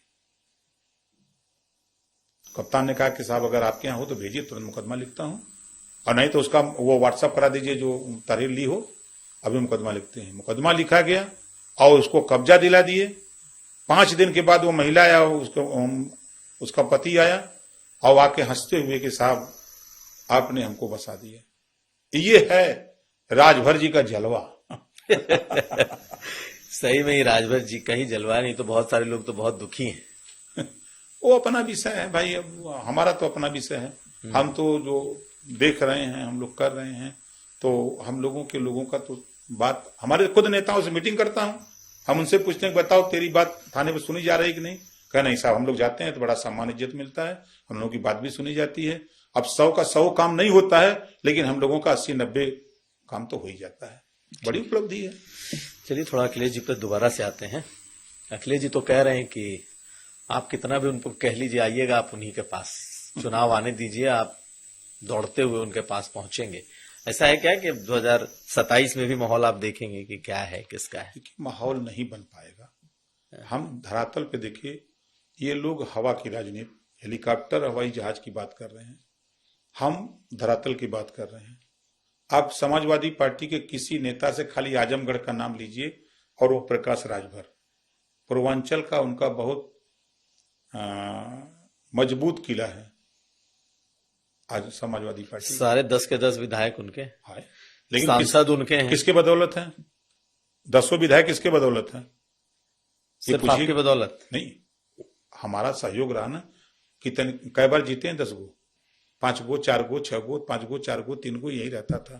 कभी बसपा 5 गो, 4 गो, 3 जीतती थी, कभी ये जीतते थे। 19 साल यही था। अगर इतनी ताकत थी तो कांग्रेस बड़ी ताकत थी ना। कांग्रेस और समाजवादी पार्टी मिल के लड़ी थी 17 का चुनाव, 47 गो पाए। हम मिल के लड़े, 125 को पहुंचा दिए। भारतीय जनता पार्टी का साथ दिया तो 325 गए, हम हट गए, 75 सीट हार गए। तो अब उनका कहना है कि अब दलों के नेताओं की जरूरत नहीं है, हमारे साथ वो बिरादरियां आ गई हैं, वो नेता आ गए हैं जो हमारे साथ हैं। अब हमें गठबंधन की जरूरत नहीं है, वो देखिए, गठबंधन के वो पक्ष में भी वो नहीं दगे हुए कारतूस इकट्ठा कर रहे हैं दगे हुए कारतूस इकट्ठा करके जो किसी दल से भगा दिया जा रहा है, कहीं निकाल दिया जा रहा है, उसी को बुला करके, उसी को पैसा दे करके, वो खाली गाली गाली देने से वोट मिलेगा? किसी को गाली दिलवाइए। हम रोज अखिलेश जी को गाली दें तो हमको कोई वोट देगा? वो काम कराने से वोट मिलेगा? वो जो सोच रहे हैं, जो कर रहे हैं। एक चौहान जी मिले हमको, राष्ट्रीय अध्यक्ष पार्टी बनाए हैं। कहा भैया हमको बुलवाए बात करने के लिए, और गए तो वहां प्रेस वार्ता में बैठा दिए और बोल रहे हैं कि ये सब पार्टी ज्वाइन कर रहे हैं, देखिए अनिल चौहान। कहा भैया हम उठ के चले भाग। यही ज्वाइन करा रहे हैं, यही लोग वोट दिलाएंगे, यही काम कर रहे हैं। जिसके पास कुवत नहीं है वोट दिलाने की, आप बताओ गाली दे के वोट मिलता है? आप नेता लगा दो, पैसा दे दो, उसको छाने घोटे बजे, और देसी पिल्ला पिल्ली की तरह चिल्लाए। तो हाथी वो पिल्ला पिल्ली चिल्लाए, हाथी अपन रास्ता ढके जाएगी, पिल्ली पिल्ला के चक्कर में रही। तो ये जो सोच रहे हैं वो गलत सोच रहे हैं। आज के तारीख में उदाहरण के तौर पर मैं बता दूं, छोड़ दीजिए दुनिया की, 22 जिले में लोध बिरादरी का वोट है। क्या वोट पाई हैं? आज के तारीख में चौहान 90% बीजेपी है। आज के तारीख में संजय चौहान जी के पास उनकी कम्युनिटी का वोट है, जो बचा है वो बीजेपी के पास। आज ओम प्रकाश राजभर, जो हमारा वोट बचा है, वो बीजेपी के पास है। आज आरा कर्कबंसी, बंजारा, बहलिया, खंगार, कचेर जो हमारे साथ है, जो बचा है बीजेपी के साथ है। कहां है? वो तो जानबो नहीं करेंगे कि कचेर क्या होता है, बंजारा क्या होता है, बहलिया क्या होता है। अब मीटिंग अगर अभी आपको दिखाऊं, अलीगढ़ की अतरौली में मीटिंग किया था, 25,000 बंजारा जुटा था। इटावा मीटिंग किया था, 15 से 16,000 लोग जुटे थे। कन्नौज मीटिंग किया, कानपुर देहात मीटिंग किया, अब कानपुर नगर में मीटिंग किया, कम से कम 22 जिले में हमने मीटिंग किया। उन जातियों के जनबे नहीं करते हैं तो क्या वोट पाएंगे? अब तो ऐसे कह रहे हैं, लेकिन आप देखिए पार्लियामेंट के चुनाव में कुशवाहा लड़ाए, कुशवाहा जिताए, राजभर लड़ाए, वो राजभर जिताए, अब उन्होंने पासी लड़ाया, वो पासी जिताए। तो उनके साथ भी तो ये जातियां जुड़ी हैं? नहीं जुड़ी हैं? नहीं। आप उठा के देखिए, बाई इलेक्शन देख लीजिए। हम आपको एक उदाहरण दे रहे हैं, उनकी एकदम श्योर सीट कटेहरी थी। अब कटेहरी को लेकर तो बहुत सारी नहीं, वो जो कहते हैं जितना वोट समाजवादी पार्टी पाती थी, उस वोट में से मात्र 10,000 वोट घटा। क्यों घटा? राजभर का वोट हटा, वो घटा। बहुजन समाज पार्टी अपना वोट पा गई, जो उसका वहां 50-52 पोलिंग वोट है। चंद्रशेखर रावण 5,000 उनकी पार्टी पाई, और करीब 46,000 वोट बसपा कैंडिडेट पाए। दोनों वोट मिला दीजिए तो 51-52 वोट अपनी जगह हो गया। अब बीजेपी, जो हमारा वोट प्लस हुआ, वहां हमारा वोट करीब समझिए कि 35 से 36,000 पोलिंग वोट है, वो प्लस हो गया। इधर 10,000 उनके में से माइनस हुआ। समाजवादी पार्टी को जो वोट लालजी वर्मा की बदौलत मिलता था, जब मैं वहां डेरा डाल दिया तो लालजी वर्मा ने खुद कहा कि अब हम नहीं जीत पाएंगे, राजभर वोट अब हमको नहीं देगा। तो वो वोट वहां से माइनस हो गया 10,000, और जो हमारा वोट था ये प्लस हो गया बीजेपी में। प्लस जो कैंडिडेट जीता, वो कैंडिडेट का वोट बसपा में पोल होता था, कुछ सपा में जाता था। तो निषाद होने के नाते वो सपा और बसपा का वोट डाइवर्ट हो गया जाति उन्माद में बीजेपी कैंडिडेट के पास। रिजल्ट तो जरा देखें ना, आपका 3 साल का वोट का रेशियो देख लीजिए, और बाई इलेक्शन का। कह देना कि गुंडई का वोट अलग बात है, लेकिन सच्चाई धरातल पे क्या है वो अलग बात है। एक सीट कोई बता दें। अब चलते हम ले चलते मैनपुरी। आपको अखिलेश जी कितना वोट से जीते थे? ठीक ठाक वोट था, बहुत वोट से जीते, बहुत वोट से जीते थे अखिलेश जी। फिर बाई इलेक्शन हुआ। हाँ। फिर बाई इलेक्शन हुआ, कहां आ गए? हाँ, बहुत नजदीक आ गए। अब देखिए इस बार हार जाएंगे इस बार हार जाएंगे, मैनपुरी हार जाएंगे महाराज। भाई आप कितनी तेजी से गिरावट हुआ, कितनी तेजी से गिरावट हुआ। विधानसभा, लोकसभा, और फिर बाई इलेक्शन। तो बाई इलेक्शन तो सरकार का ही कहा जाता है। वही सरकार का। सरकार वहां क्या किया? सरकार ने कुछ किया? वोट देख लीजिए ना, आपको कोई एक विधानसभा, चाहे अलीगढ़ की एक सीट थी चुनाव का, मैं वहां गया तो हमको भी लगा कि लड़ाई सपा लड़ सकती है, लेकिन जब वहां मैं मीटिंग किया, 2 दिन में रहा, तो हमने कहा कि नहीं जीत पाएंगे, सपा नहीं जीत पाएगी। बल्कि वहां मंत्री थे तो उन्होंने कहा कि नहीं साहब, लड़ाई थोड़ा टफ है और थोड़ी मेहनत करनी है। कोई टफ नहीं, जीत जाएंगे बढ़िया ओर से जीते। हम 9 सीट पर घूम के दिखे। जैसे आपके मिल्कीपुर जब चुनाव था, मैं गया, एक सभा किया और करीब 11 नुक्कड़ सभा किया, छोटी छोटी, 100, 50, 80। उनसे मीटिंग के बाद में पूछते, भाई अच्छा बताओ, देखो तो माइक एक बंद हो गई, वोट किसको दे? कहे भैया बुला के हम लोग सपा को दे दिए थे। बड़ी गाली सुन रहे हैं वोट देने के बाद। मतलब वो स्थिति थी कि वोट नहीं दिया था मिल्कीपुर में लोगों ने बीजेपी को, गाली सुनते थे। कहां? दिल्ली में अगर वो जाते थे, कहते थे कि कहां से आए हो? कहा मिल्कीपुर से। अयोध्या हरा दिए। हाँ, अयोध्या हरवा दिए। तो मतलब वो भाषा हम नहीं कह सकते आपके सामने, वो भाषा लोग सुनते थे। जब मैं एक ही दिन आया, मैं आया, दूसरे दिन मुख्यमंत्री जी बुलाए, कहें कि आप गए थे वहां कार्यक्रम के, हम यहाँ किए। कहें क्या स्थिति है? हम बढ़िया वोट से जीत जाएंगे। अरे कहें लोकसभा? अरे हम लोकसभा छोड़िए, वहां की जनता खुद चिल्ला रही है, हमको क्या करना, हम तो घूम के एक दिन में देख लिए और जो पूछ लिए, चुनाव जीत जाएंगे, बम्पर वोट से जीत जाएंगे। रिजल्ट आपके सामने। कुछ स्टोरीज है, कुछ कहानियां हैं आपको लेकर के। जब आप समाजवादी पार्टी से अलग हुए, उस गठबंधन से, तो आपको समाजवादी पार्टी ने इनोवा दिया था, बहुत सारी चीजें थी, वापस क्यों छीन लिया? नहीं, मुझे कोई गाड़ी नहीं दिया था। पूछिए, हम देखिए, इसी में तो हम माहिर रहते हैं। जो हम बोलते हैं यही कारण है कि हम अगर गठबंधन करते हैं, अगर हम उनसे लेंगे, एक कहावत है कि खाला मुंह लजाला आंख, तो हम इस मामले में माहिर हैं।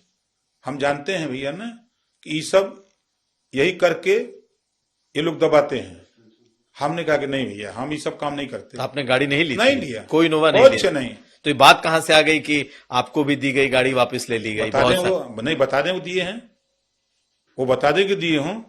राजभर बस से चल लेता है, टेम्पू से चल लेगा, ट्रेन से चल लेगा, लेकिन ऐसे लोगों की किराए की गाड़ी लेके नहीं चलता है। कई नेताओं को दिया गया था, वो दे दूसरे को। अब वो जिसको जरूरत है, अब केशव देव मौर्य ले सकते हैं, और उसके बाद गीत गा रहे थे। जिसको जिसको दिया वो गीत गा रहे हैं ना, तो वो काम हम नहीं करते। हमारे पास, हम वो शौक उतना हमारा है, हम एक गाड़ी से सिंगल चलते हैं। आज भी आप देखिए, 2 स्कॉट की गाड़ी है, एक सरकारी है, बस उतना चलते हैं। हमको वो गाड़ी, हमारा वो नहीं है। हमारे पास, हम सरकार से जब हटते भी हैं तो एक गाड़ी से चलते हैं, कोई तामझाम नहीं। जहां जिस जिले में जाते हैं वहां 10-20 गाड़ी पार्टी के नेताओं की हो जाती है, तो उसका भौकाल टाइट हो जाता है। फिर वहां से निकलते हैं तो लोग लिया के छोड़ देते हैं बॉर्डर पर, फिर अकेले चल देते हैं। हमारा वो नहीं, हम इन लोगों से गाड़ी फाड़ी नहीं लेते। लेकिन अभी हाल में जो कंट्रोवर्सी हुई कि आरोप लगा कि आपने महेंद्र राजभर को पिटवा दिया, आप ही के साथी थे, और आपने ब्रजेश राजभर को सेट किया, आप पर एफआईआर तक हो गई। मतलब आपके खिलाफ ब्रजेश राजभर के बारे में ये कहा गया कि भाई आपके आदमी हैं, देखिए, और उसके वीडियो बने उस थप्पड़ के और खूब चला। देखिए, असली बात है कि उस खेल के पीछे अखिलेश यादव जी हैं। अखिलेश यादव जी ने रुपया दिया ओम प्रकाश राजभर को खत्म करने के लिए। जब उनके यहां से हम हटे, उन्होंने करीब, हमको अंदाजा की 2500 मोटरसाइकिल दिया और 10 गो 4 चक्का गाड़ी दिया और पैसा दिया तेल चल भराने के लिए, व्यवस्था के लिए। उसी पैसे को लेकर विवाद शुरू हुआ था और ढेर दिन विवाद चला। और जब बंटवारे में जब हुआ, तो कहानी आपको बता दूं, जब आपने शुरू किया तो स्थिति ये आई कि जब दोनों में मारपीट हुई, तो उस आदमी को अखिलेश जी ने अपने यहाँ बुलाया, कहा तुम उनसे पैसा मत लो, हमसे लो, तुम जाके काम करो। फिर यहां से तब फिर वो व्यक्ति कहा कि उसको पैसा मत दीजिए, आपस में लड़ने लगे। लड़ाई होते होते, आप उस वीडियो को सुनिएगा ध्यान से, अभी हम सुना भी दें। वो कह रहा है, भाषा हम वो नहीं बोल सकते, लेकिन अर्थ उसका है कि पार्टी हमने बनाई, मलाई ता खइबे, ये भाषा बोल रहा है। हमने सुना था, वीडियो को मैंने सुना, लेकिन अब ये क्या भाषा, मतलब उस शब्द का क्या अर्थ है कि मतलब अखिलेश यादव जी पैसा देकर के, जो उन्होंने नहीं कहा था कि हम पार्टी तोड़ देंगे, यही काम कर रहे हैं। देखिए, समाजवादी पार्टी के पैसे पर पलने वाले कुछ पिल्ली पिल्ला हैं जो देसी हैं। ये पिल्ली पिल्ला पी शेर को गाली दे रहे हैं। आप शेर हैं और वो पिल्ली पिल्ला है। तब का है। तो बड़ा आपत्तिजनक शब्दों का अपने ही बिरादरी के अपने अपनी ही बिरादरी को नेता के लोगों को आप ऐसी हम बातें अपनी कह रहे हैं। बिरादरी को न करें, किसी को नहीं कर रहे हैं, उनको करें जो समाजवादी पार्टी के पाले गए पिल्ले हैं, जो समाजवादी पार्टी के पाले गए पिल्ली पिल्ला हैं, वो पी पी के शेर को गाली दे रहे हैं। शेर को गाली लगेगी? शेर तो अपना दहाड़ रहा है चाप के। शेर इशारा कर रहा है तो कांड हो जा रहा है। हमसे नहीं, वो तो हमने उसकी निंदा की, कैसे ऐसा नहीं होना चाहिए, गलत बात है। वो दोनों की आपसी लड़ाई है, वो दोनों की आपसी लड़ाई है। अभी देखते जाइएगा ना खेल, अभी वो स्थिति ये होने जा रही है कि कहीं फिर दोबारा ना हो जाए। अच्छा, फिर लेन देन का मामला, फिर माल गया है और उस माल को लेकर के ऊंचा शुरू हो गई है। अब थोड़ी सी कहानियां मुझे बताइए। देखिए, आप कहाँ से शुरू किए? आप, कहा जाता है कि आप सबसे पहले कांशीराम जी के संपर्क में आए। आपका अपना जीवन, जैसे मैंने प्रधानमंत्री मोदी जी के बारे में कहा था, भाई चाय उन्होंने बेचा। योगी जी का परिवार आज भी माँ कहते हैं कि उत्तराखंड में मंदिर के बाहर फूल बेचता है, उनकी बहन उस परिवार से हैं। केशव मौर्य जी कहें क्या कि उन्होंने अखबार बेचा, दातुन बेचा। आपका है कि आप टेम्पो चलाते रहे, सब्जी बेचते रहे, क्या ये सच्चाई, क्या ये कहानी? देखिए, जब हम लोग पढ़ते थे तो उस समय घटना एक दिन की घटी और ट्रेन छूट गई। तो एक इंस्पेक्टर थे, तो उनका बेटा हमारे साथ पढ़ता था। तो हम दोनों लोग जब ट्रेन छूट जाती थी उन्हीं गाड़ी से आते थे। ट्रेन छूटी तो हम और वो दोनों कहे कि चलो चलते हैं, पिताजी के साथ चलेंगे। वो कहा, हम कहे चलो। तो वो जब उनके यहाँ गए तो कहें कि 1 घंटे बाद हम आएंगे, तो चलेंगे। तो युवा की कहें तो कहें कि वो कांशीराम जी आ रहे हैं, उनकी मीटिंग है और मीटिंग खाली होगी तो चलेंगे। तो हम लोग कहे तो हम लोग को वहीं लेते चलिए। तो हम लोग गए थे, पीछे चुप मार के बैठे। और वहां रेलवे प्रेक्षागृह बनारस में मात्र 24 आदमियों को उन्होंने बताया, अपना ट्रेनिंग दे रहे थे। फिर महीना 2 महीना के बाद फिर वही घटना घट गई। फिर हम लोग गए। उस दिन जिज्ञासा जगी कि यार हम लोग नेता से मिलते, देखे, सलाम दुआ होता, इच्छा जगी। तो उखर ले गए, इंस्पेक्टर साहब ले गए, भेंट कराए। तो कांशीराम जी ने कहा कि क्या करते हो? हम लोग पढ़ते हैं। कहा तुम लोग पढ़ो, राजनीति के चक्कर में ही मत रहो, अभी आंदोलन लंबा चलेगा। आपको बोले? हाँ, दोनों लोगों को समझाए, तुम लोग पढ़ो, अभी इधर उधर मत करो और मीटिंग वूटिंग मत आया करो।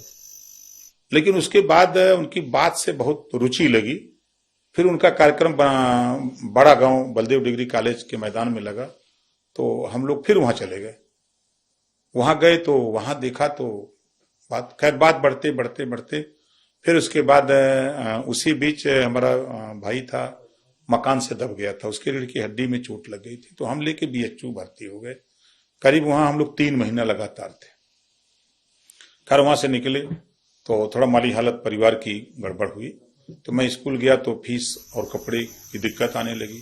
परिवार को दिक्कत बड़ा होने के नाते तो मैं बनारस में ऑटो रिक्शा, रात को ऑटो रिक्शा चलाते थे, दिन में स्कूल जाने लगे। फिर ऑटो रिक्शा छोड़े, एक भाई को सर्विस में हम लोग ले गए, घीचतान के पिताजी। उस समय एक योजना आई थी, उस योजना में भाई को नौकरी मिल गई। तो वो फिर हमने कहा कि चलो अब सब्जी खेती करते हैं। तो हम लोग सब्जी खेती शुरू किए। तो सब्जी खेती भी 3 साल की, खूब चपके। उसके बाद हम लोग राजनीति में भी आना जाना तब शुरू हो गया। माता पिता की चोरी, पंचायत चुनाव आया 95 में। तो पिताजी से हमने कहा कुछ पैसा दीजिए, चुनाव लड़ना है। तो उन्होंने मजाक में कहा कि के वोट दी तुम? उनके ज्यादा नहीं, 50,000 रुपया दीजिए, हम जीत जाएंगे चुनाव। खैर माँ से कहे तो माँ ने दिलवा दिए 3 किस्त में। पहली बार 20,000 दिए तो हम लोग काम चालू किए। जब चुनाव चरम पे हुआ तो पिताजी से हमने कहा कि जरा आज जाइए, आप घूम के आइए। जब वो गए, घूम के आए तो कहें कि तो इतना चुनाव हुआ, एक एक कुल आदमी वोट देते हूँ। खैर चुनाव पत्नी 7 उम्मीदवार थे, 6 लोग 1270 वोट पाए, सबकी जमानत जब्त हो गई, एक तरफा वोट मिला। एक तरफा आप जीते? हाँ, एक तरफा जीते। लेकिन वो टेम्पो चलाने की क्या कहानी है? एक मैंने कहीं सुना या कहीं मैंने देखा कि आप टेम्पो चलाते थे, पुलिस वाले ने पुलिस वाले ने आपको पीट दिया। देखिए असल में हम ओवरलोड लेके जा रहे थे, गलती हमारी थी। टेम्पो में भाई सवारी 3 सवारी पैसेंजर का ओवरलोड। हाँ, पैसेंजर जैसे 3 सवारी लेके ढोने का है, हम उसमें जो है 5 सवारी बैठाए थे। तो TI खड़ा था दरा पुल पर, हाथ ट्रैफिक इंस्पेक्टर। हाँ। तो हमको हाथ दिया। तो हमने सोचा कि अभी गाड़ी उसकी उधर, तब तक हम निकाल लेंगे, आगे बढ़ जाएंगे।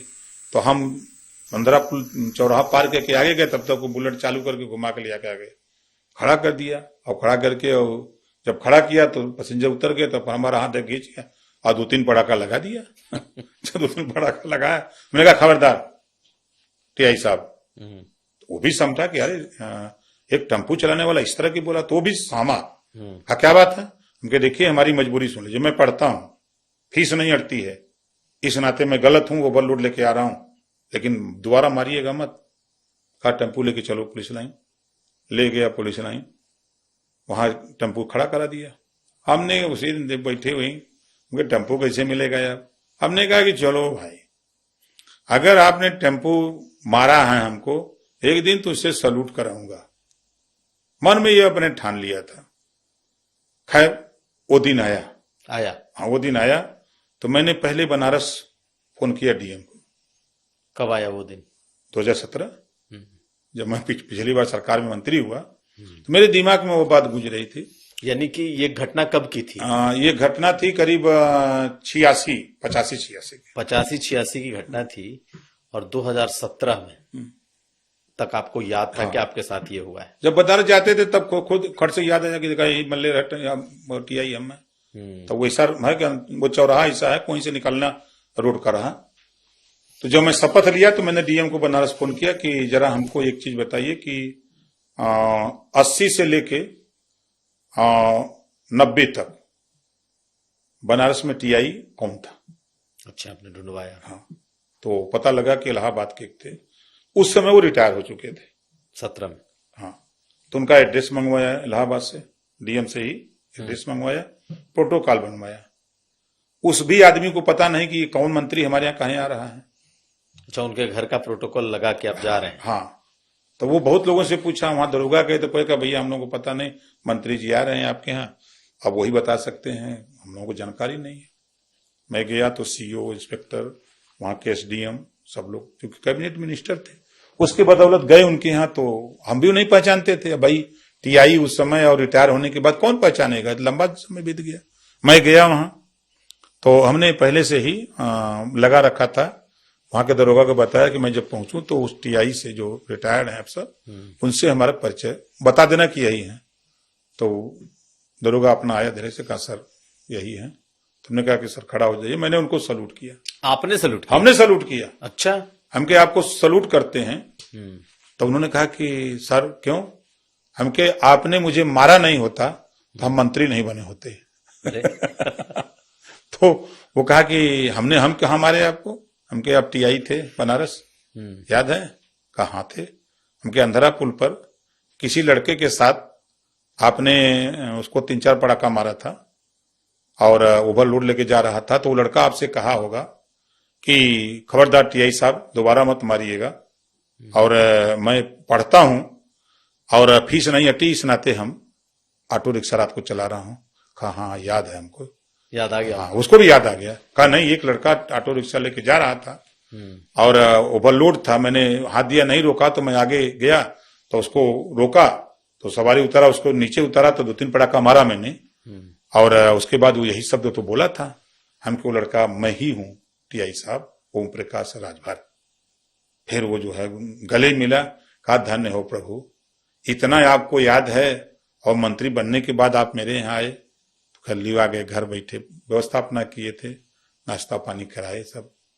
तो बार बार वो कि सर आप हमको शर्मिंदा, हमके नहीं शर्मिंदा करने नहीं आए हैं, हमने ये प्रण किया था कि जिन्होंने मारा है उनको सलूट करूंगा और उनके घर चलूंगा, और तब मुझे ये महसूस होगा कि नहीं हमने जो काम किया था, जिस व्यक्ति ने मुझे इस लायक बनने के लिए प्रेरित किया, उस व्यक्ति से मिलूंगा। तो आप तो महान हो कि आपने 3-4 पटाखा लगा दिया, हम मंत्री बन गए, कम है। आपने भी चीजें याद रखी। 86 से 2017 मजाक नहीं है। एक आध सवाल और है आपसे, ये बताइए कि मुख्तार अंसारी से आपके कैसे संबंध थे? देखिए हमारा सबसे अच्छा संबंध है, आज वो नहीं है, उनसे संबंध था, बार बार मैं कहता भी था कि संबंध था। विजय सिंह से भी संबंध है, धनंजय सिंह से भी संबंध है, अभय सिंह से भी संबंध है, जितने लोग हैं सबसे संबंध है। संबंध इस नाते है कि हमारे पास वोट है, वो लोग राजनीति में आ गए, तो राजनीति करने वाले को वोट चाहिए, चाहे वो प्रमुखी का चुनाव हो, चाहे जिला पंचायत अध्यक्ष का चुनाव हो, चाहे एमएलए का चुनाव हो, चाहे एमपी का चुनाव हो, तो वोट तो चाहिए। तो वोट वाले नेता को तो सलाम करना पड़ेगा। ये तो वो लोग आपको सलाम करते रहे कि आप उनको सलाम? नहीं, हम सलाम काहे करने जाए। अब जैसे प्रमुखी का चुनाव आया तो वो लोग आए, अब जिसको वोट चाहिए तो वो सलाम करेगा कि हम सलाम करेंगे। जेल में तो आप जाते रहे मिलने? हाँ, तो जब मुख्तार अंसारी जेल में थे, हाँ बिल्कुल बादा जेल में नहीं जाते थे। आप जाते थे? हम जाते थे, बिल्कुल कह रहा हूं, जाते थे। उनकी मजबूरी थी कि वो जेल से हमसे मिलने नहीं आ सकते थे। जैसे साबरमती जेल हम गए थे अहमदाबाद, ब्रजेश सिंह वहां बंद थे। राजनाथ सिंह जी ने कहा 2014 में 2 सीट अड़ गए ब्रजेश सिंह 2 सीट पर, और बीजेपी 1 सीट दे रही थी कि 1 सीट आप लड़ जाओ, 1 सीट ये लड़ जाएंगे, 2 सीट तो नहीं, कहा नहीं हमको 2 सीट चाहिए। उसी मामला हुआ, तो वहां भी अब उनकी मजबूरी थी। वो दासना जेल से यहाँ, और वो साबरमती जेल से तो आ नहीं सकते थे हमसे मिलने, लेकिन राजनाथ सिंह ने कहा कि भाई उसकी मजबूरी, आप जाओ। तो आप राजनाथ जी के दूत बन के गए थे वहां? नहीं, राजनाथ के दूत, अपनी पार्टी का दूत बन के गए थे। हमको भी था कि 2 सीटियां मिल जाएगी तो हम लोग दिल्ली, वो जीत जाएंगे, हम भी जीत जाएंगे, तो दिल्ली में हम लोग दिखने लगेंगे, पटिया को ताकत हो जाएगी, इस नाते गए थे। फिर ब्रजेश सिंह की चर्चा है कि एक बार फिर आपकी पार्टी से आप चाह रहे हैं वो लड़ जाएं, या वो चाहते हैं कि आपकी पार्टी से लड़ जाएं, क्योंकि अभी तो देखिए हर व्यक्ति ये चाह रहा है कि ओम प्रकाश राजभर के साथ हो ले।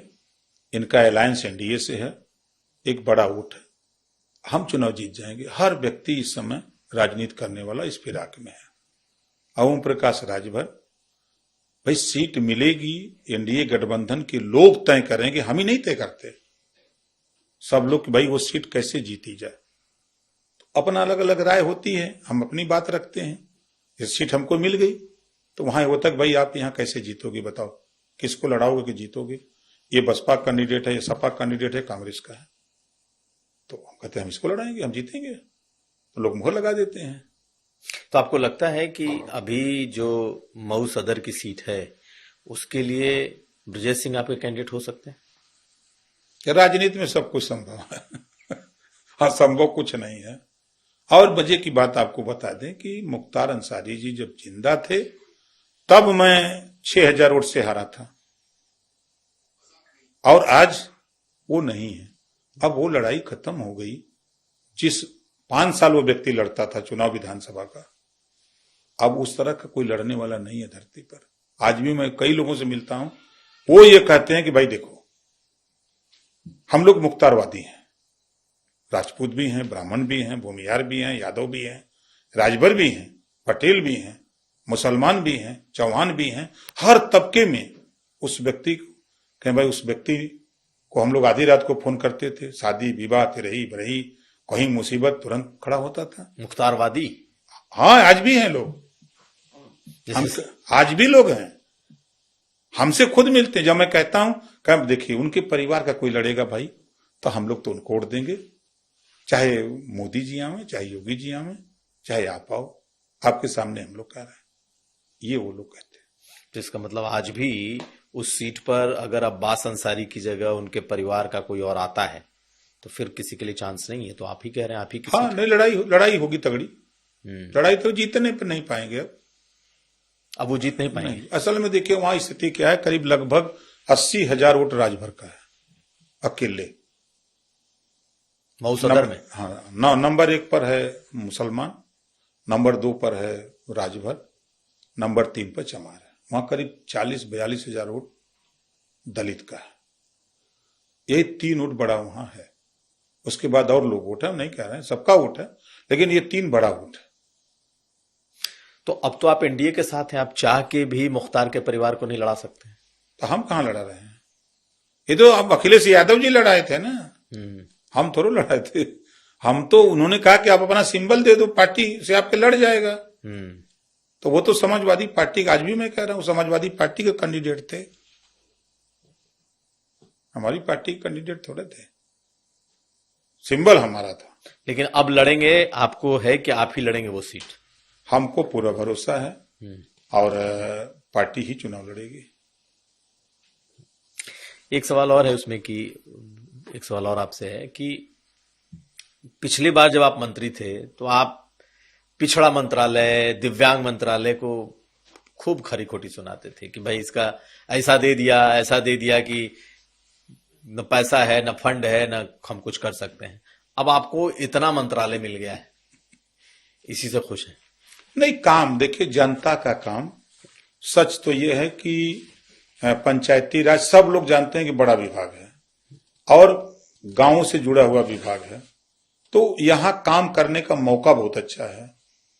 भाई लोगों की सड़कें बन रही हैं, नाली बन रहे हैं, आरसीसी बन रहे हैं, लोगों के वो सोख्ता बन रहे हैं, लोगों के शौचालय बन रहे हैं, साफ सफाई की व्यवस्था हो रही है, आरआरसी सेंटर बना के वहां साफ सफाई की व्यवस्था हो रही है। जो चीज हम चाहते थे वो उनको मिल रहा है। अब 15 लाख आवास तो हम अपनी पंचायती राज से पूरे प्रदेश में 15 लाख आवास उन गरीबों को दे रहे जो कभी नहीं पाया। अब 15 लाख आवास देने की ताकत मेरे पास, पंचायती राज मंत्री नहीं होते तो दे पाते, हम पिछड़ा में रहते तो दे पाते, दिव्यांग में दे पाते, लेकिन इस विभाग से हम उनको दे रहे हैं जिसके लिए हम लड़ रहे थे। तो वो चूंकि जब दिल्ली में मीटिंग हुई तो हमने इस बात को रखा, तो प्रधानमंत्री जी ने कहा कि आपका केंद्रीय मंत्री कौन? हम कहे कि माननीय केंद्रीय मंत्री ललन सिंह जी हैं पंचायती राज का। यहाँ से बाद उनको मिलो, योजना बनाओ, रुपया हम देंगे। उनसे मिले मीटिंग के बाद, उन्होंने बताया, हमने कहा 0 पॉवर्टी स्कीम तय हुआ, तो कहा ठीक है सर्वे करा लो। हर गांव से 25 परिवार का चयन कराया, सर्वे हुआ, 3 बार जांच करा रहे, 1-2 बार नहीं 3 बार, कि कहीं गलती से भी कोई गलत आदमी का चयन न हो जाए। तो 15 लाख परिवार को हम आवास देने जा रहे हैं, शौचालय, pension, Ayushman card, ration card, 1.25 lakh रुपया कमाने के लिए साल भर में रोजगार, और 15 लाख परिवार को निःशुल्क शिक्षा हम देने की तैयारी कर रहे हैं। अगर हम इसी नाते हम संतुष्ट हैं। चलिए, अब लास्ट 2 सवाल हैं आपसे। एक तो एक कहानी की आप अपने मदर से, शायद अपनी माताजी से बहुत ज्यादा अटैच्ड रहे। कहा यह जाता है कि आखिरी वक्त में आपने पूरा वक्त उनके साथ हॉस्पिटल में गुजारा। क्या था? देखिए, उन्हीं के कृपा से, आशीर्वाद से और उन्हीं की प्रेरणा से आज हम यहाँ तक हैं। माता पिता के आशीर्वाद, मैं उन्हीं को भगवान मानता हूँ, दोनों लोगों को। वही हमारे असली भगवान है, वही जन्मदाता है, वही हमारे कर्मदाता है। सब कुछ जो कुछ भी मैं पाया उन्हीं से। मुझे घटनाएं याद आती हैं अपनी माँ की। पहले गांव में पोखरी उखरी में हम लोग नहाते थे, पोखरी पोखरा में। तो एक दिन मैं स्कूल नहीं गया, खेलने में इसे भूल गया, तो माँ को पता लगा कि पढ़ने नहीं गया है, लेके बेहया पहुंच गई। वहां पानी में हम लोग कई लड़का खेल रहे हैं, तो पकड़ के 5-6 डंडा मारी और पकड़ के ले गई स्कूल तक, और मास्टर साहब को भिड़ गई। कहा, मास्टर साहब आप लोग बच्चों को यहाँ नहीं आया तो आपने कभी हमसे बताया? बच्चे नहीं आते हैं तो आपकी जिम्मेदारी है कि उनके माँ बाप को बताओ। हम लोग तो इनको खाना वाना खिला के भेज देते हैं, जोरा चक्कर लेके, अभी पोखरी में नहा रहा है। मास्टर साहब ने माफी मांगी कि हम क्षमा चाहते हैं, आइंदा ऐसी बात नहीं होगी। जब भी कभी हम लोग इधर उधर होते थे तो डांट करके, माँ हमेशा कहती थी कि पढ़ लो, एक दिन तुम बहुत बड़ा नेता बनोगे। उसका सपना था कि तुम बहुत बड़ा नेता बनोगे, तुम पढ़ो, तुम नौकरी मत करना, नेता बनोगे। एक दिन बैठे थे, एक अवघड़ बाबा आए। तो जानते हैं कि महिलाओं में एक है कि विश्वास, एक धर्म के प्रति बहुत तगड़ा है। तो बाबा से पूछी कि बाबा हमारा बेटा है, राजनीति में है। तो बाबा ने कहा कि क्या नाम है? तो माँ ने बताई कि ओम प्रकाश राजभर नाम लिखता है। नहीं, माँ ने कही कि हम लोग प्रकाश प्रकाश कहते हैं, उसका नाम ओम प्रकाश है। कहा पूरा नाम बताओ, तो पूरा नाम बताए। तो उन्होंने कहा कि तुम्हारा बेटा है? कहा ये राजनीति में बहुत ऊंचाई पे जाएगा। अवघड़ ने बताया था। हाँ, और देख लेना, और कभी मैं आऊं तो हमको खाना खिला देना। और फिर कह के उठा अपना चला गया। वो बात माँ के दिल में, तो माँ यही करी, बच्ची हमरे जीते मंत्री बन जाते तो बड़का नेता हो जाते। फिर पहला कार्यक्रम पार्टी बनाने के बाद हम लोगों ने मऊ में कार्यक्रम किया, तो माता जी को पूरा परिवार ले गए थे। उस दिन माँ ने कहा कि आज मुझे अब लक्षण दिख रहा है बेटा कि तुम ऊंचाई पे जाओगे। मैं पिछली बार मिनिस्टर बना तो आप देखे होंगे आवास पे मेरे फोटो है गया था मैं कि, तो मैं जब यहाँ से गया तो सीधे वहां गया मंत्री की शपथ लेने के बाद माँ के पास। तो जो ममता मैंने देखा माँ का और पिता का, तो उन्हीं की कृपा से। और इस बार भी माँ का सपना था बार बार कि इस बार बच्ची मंत्री बन जाओ तुम और हम देख लें अपने आंख से। तो माँ का सपना भी साकार हुआ और आज साल भर के ऊपर हो गया, हम लोगों के बीच में नहीं है। पिताजी हैं, पिताजी की सेवा में सब लोग, पूरा परिवार लगा हुआ है। आखिरी वक्त में हॉस्पिटल में रहे आप पूरे टाइम? हम वहीं करीब लगभग हम लोग करीब 25-26 दिन तक लगातार हॉस्पिटल थे। कहीं जाना भी होता था तो पूछ के जाते थे कि मैं जा थिला नहीं, जो मीटिंग करके अपना आए, कोनो बात नहीं बच्ची, और हम ठीक है जो था। फिर जाते थे, फिर शाम को 7 बजे 8 बजे तक आते थे, फिर वहीं हॉस्पिटल रहना, बातचीत करना। तो माँ की कृपा से ही हम लोग यहाँ तक। बड़ा भावुक आपका रिश्ता है, खैर सब माँ बाप का होता है। मायावती के साथ आपके रिश्ते कैसे रहे? क्योंकि आपने कई बार मायावती की खूब तारीफ भी की। पिछले बारी जब आप सपा में नहीं गए थे, जब तक साथ नहीं गए थे, तब तक आप मायावती मायावती कहते रहे कि मायावती के साथ चलें, मायावती के साथ चलें। मायावती से रिश्ते कैसे रहे और क्यों टूट गए? देखिए, मायावती जी से रिश्ते आज भी अच्छे हमारे यहाँ। मुलाकात हुई कभी? हो जाती है, उनसे मुलाकात हो जाती है। कुछ ऐसे मामले होते हैं, जैसे हम लोग कभी कभी जहाज से जब जाते हैं तो उनको भी आना होता है, तो वो भी कभी कभी जहाज पर मुलाकात हो जाती है। अच्छा, जहाज पे मुलाकात हो जाती है? जब हम लोग भी VIP बैठ जाते हैं तो जैसे फ्लाइट लेट हो गई तो वहां भी मुलाकात हो जाती है। तो बातचीत टेलीफोन से कभी कभी हो जाती है, जब मन करता है तो टेलीफोनिक बातचीत कर लेते। तो मायावती बात करती हैं आप लोगों से? तो टेलीफोन पे बात होती रहती है? देखिए, उनकी पार्टी के हम जिलाध्यक्ष थे, तो वो हमारी नेता थी और वो राष्ट्रीय अध्यक्ष थी। आज हम मेहनत करके राष्ट्रीय अध्यक्ष बन गए हैं। अब हमारे पास एक जनाधार है, तो उस जनाधार की बदौलत बात लोग करते हैं। चाहे अखिलेश जी बात करते हो, चाहे मायावती जी बात करें, चाहे मोदी जी बात कर रहे हैं, चाहे अमित शाह जी बात कर रहे हैं, चाहे योगी जी इज्जत कर रहे हो, सारे लोग उस जनाधार की बदौलत इज्जत करते हैं। इसी नाते हम उस जनाधार को पकड़ के रखते हैं।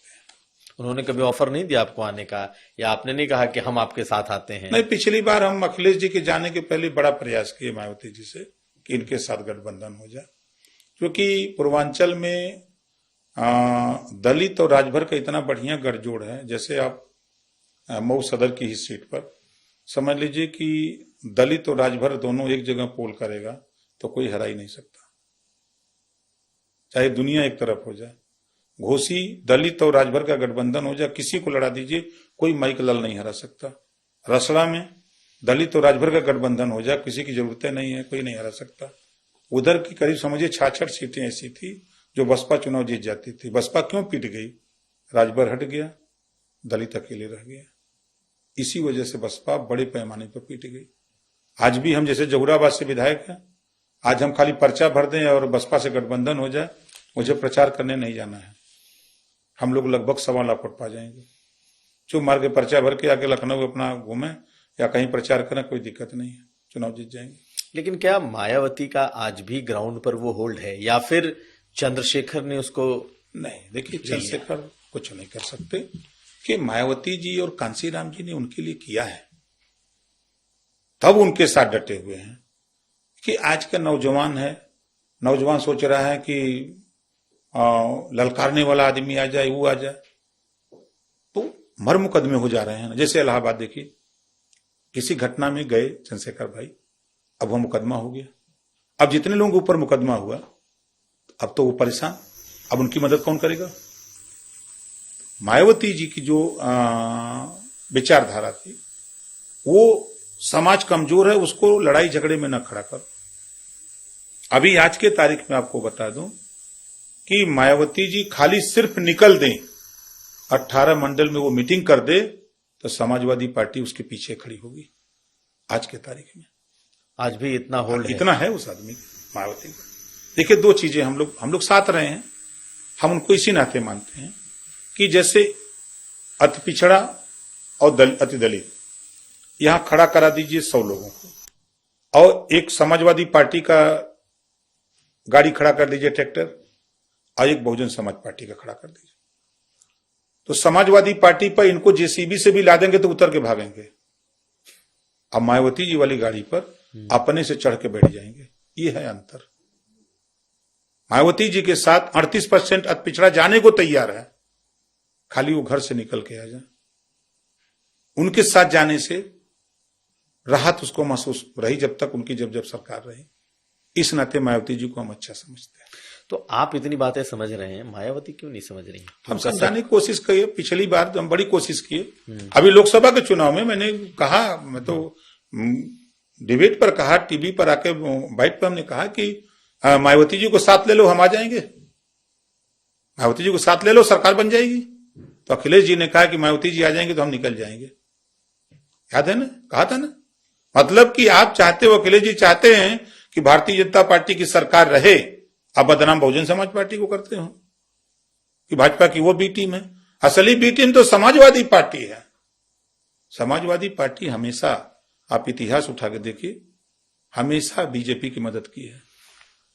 आरोप तो बसपा पे लगता है कि नहीं, हमेशा वो गलत आरोप लगा, वो गलत आरोप। उदाहरण के तौर पर आप देखिए, शिवपाल जी किसकी मदद कर रहे थे? बीजेपी की। एमएलसी का चुनाव हुआ था, एमएलसी के चुनाव में इन लोगों ने 28 साल की उम्र की पर्चा भरवा दिया। खुद एमएलसी थे अखिलेश जी। जितने लोग दस्तखत किए थे उसमें, प्रस्तावक बने थे, उसमें सब के सब एमएलसी थे। कोई पूर्व था, कोई वर्तमान था। अब 28 साल वाले को पर्चा भरवा रहे हो, कह रहे हो जीतेंगे, पर्चे में खाली जगह है। आप क्या कर रहे हो? समर्थन न दे रहे हो? इतना ज्ञान नहीं है कि उम्र उसकी 30 साल होनी चाहिए, आप 28 साल वाले का भरवा रहे हो। आप खुद एमएलसी रहे हो, एमएलसी वर्तमान प्रस्तावक बन रहे हैं। वो रतिया देखिए, दिनवा में सब बीजेपी बीजेपी चिल्लाते हैं ना, खिलाफ बोलते हैं। रतिया को जाके मिल लेते हैं चोरी से कि आप भी ऐसी बात कर रहे हैं। अच्छा ये बताइए, सदन के अंदर झटके में रामगोपाल जी कौन सी चिट्ठी दिए उनको, अमित शाह जी को? फोटो वायरल हुआ ना, कौन सी चिट्ठी दी बताएं? कान में भी बात करते वायरल हुआ। अब क्या बात करते हैं? एक तरफ गाली देते हो, एक तरफ कान में बतियाते हो। तो ये क्या रहा है? ये सब चित्तू कांता हम लोगों के पूर्वांचल में कहानी है का, सब मिले हुए हैं। वह उनकी सुरक्षा है, मार खाए छोट नेता, वो सब सुरक्षित है। आप बताइए कि मुलायम सिंह जी जब जिंदा थे, तो जब बुलाया गया था, सरकार बनी, तो उन्होंने मोदी जी के कान में क्या कहा? आप बताइए, क्या कह सकते हैं उस समय? वही सरकार बन गई, थोड़ा ख्याल रखना बेटा है, यही ना कहेंगे। खूब चर्चा हुई इसकी, चर्चा रही ना। तो हम ऐसे नहीं बोलते हैं। मायावती जी का कोई बता दीजिए, आड़ में चाहे जो कुछ भी आप कहिए, मायावती जी थोड़ी सी भाई महिला है। पहली बात तो महिला है, दूसरी बात कि अब उनकी अपनी चीज है। हम लोग जो देख रहे हैं, जो सोच रहे हैं, आज बता रहा हूं कि समाजवादी पार्टी और बहुजन समाज पार्टी को खड़ा कर दीजिए। अब ब्राह्मण से कहिए कि किसको चुनोगे, तो बहुजन समाज पार्टी चुन लेगा, समाजवादी पार्टी नहीं चुनेगा। यह है अंतर। पिछड़ों में खड़ा कर दीजिए 100 जातियों के नेता को, उसमें से 70 जातियां मायावती को चुन लेंगी, सपा को नहीं चुनेंगी। यह है अंतर। इस नाते हम मायावती जी को। चलिए सर, बिल्कुल आखिरी एक सवाल। वो दृश्य याद आता है जब आपके बेटे चुनाव लड़ रहे थे, मऊ का चुनाव था, और ब्रजेश पाठक जी ने बकायदा सारे कार्यकर्ताओं के सामने उनको दंडवत करा दिया कि भाई हमसे गलती हो गई। आपको ये अच्छा लगा कि आपके बेटे को झुकना पड़ा? इसकी बड़ी चर्चा हुई कि आखिर वोट के लिए ओम प्रकाश राजभर अपने बेटे को जिताने के लिए किस हद तक चले जा रहे हैं? अच्छा ये बताइए, बच्चे का कर्तव्य है पिता को सम्मान देना, बड़ों को सम्मान देना, कि नहीं? और चुनाव में लोग अच्छे अच्छे पहलवान, कमजोर पहलवान के यहां जाकर के पैर पकड़ लेते हैं कि भैया बाबू हेलीकॉप्टर से आते हैं, हवाई जहाज से आते हैं, गिड़गिड़ाते किसके यहां हैं? वोटर के यहां। तो अब उसको तिल का ताड़ लोग बनावे तो हम लोग क्या कर सकते हैं?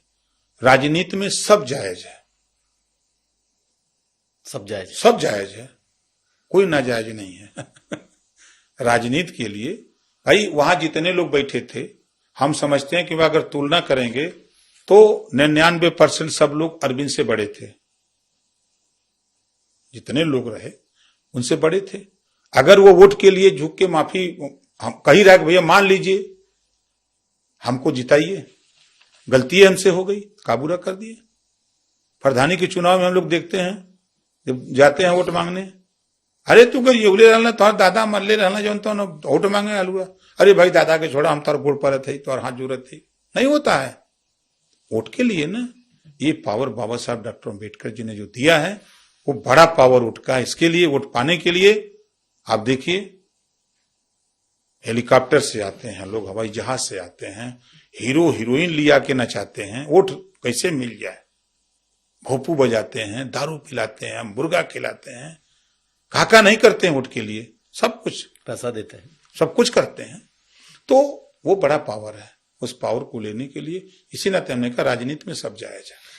लेकिन आप परिवारवाद का आरोप तो आप पर भी लगता है, क्योंकि जो भी आपसे निकल करके गया, कहा कि ओम प्रकाश राजभर, उनके 2 बेटे, पार्टी में भी वही, एमएलसी के लिए भी वही, विधानसभा के लिए भी वही, संसदीय के लिए भी वही, ऐसा देखिए जो लोग कह रहे हैं उनसे पूछे कि आपने चुनाव 2-2 चुनाव लड़ा, एमएलए का चुनाव लड़ाया 6000 से हारे, लोकसभा का चुनाव लड़ाए और सारा पैसा हमने लगाया, 1 रुपया उनके घर से नहीं लगा। जो लोग कह रहे हैं, आप बताइए, एमएलसी हमारे बिच्छेलाल राजभर जी हैं, पार्टी के पुराने नेता हैं, उनकी सीट पर 25 करोड़ रुपया हमको दे रहे थे कि हमको बना दो। उन्होंने कहा कि नहीं, हमारा नेता बनेगा। आज वो नेता गाड़ी लेके पार्टी का काम कर रहा है। वो बना होता तो अपने घर रहता, तो वो पार्टी का काम कर रहा है, वो हमारा रिश्तेदार नहीं ना है, हमारे घर का नहीं ना है। आज एमएलए बने आपके बेदीराम, हमारे घर के नहीं ना है, पार्टी का काम कर रहे हैं। हंसूराम पार्टी का काम कर रहे हैं, दूधराम पार्टी का काम कर रहे हैं। तो जो हम लोग हैं, देखिए परिवारवाद उसको कहते हैं, घर के परिवार अगर राजनीति में नहीं है और उनको लाकर के एकाएक सांसद बना देना, उनको एमएलसी बना देना, लाल बत्ती थमा देना, ये परिवारवाद है। जो परिवार के लोग खुल के पार्टी में राजनीति कर रहे हैं तो उनकी मजदूरी नहीं चाहिए, उसको परिवारवाद नहीं कहते। बहुत शुक्रिया, थैंक यू ओम प्रकाश जी, बात करने के लिए यूपी तक से, और इस खास पॉडकास्ट में आपने बेबाकी से अपनी बात रखी, और मुझे लगता है जो आपका अंदाज है बोलने का, ये लोगों को बहुत भाता है। बहुत शुक्रिया बात करने के लिए। तो हमारे साथ थे ओम प्रकाश राजभर हमारे इस खास पॉडकास्ट में। अगली बार फिर किसी नई शख्सियत के साथ इसी खास पॉडकास्ट में आपकी मुलाकात होगी। तब तक आप हमें दीजिए इजाजत। देखते रहिए यूपी तक।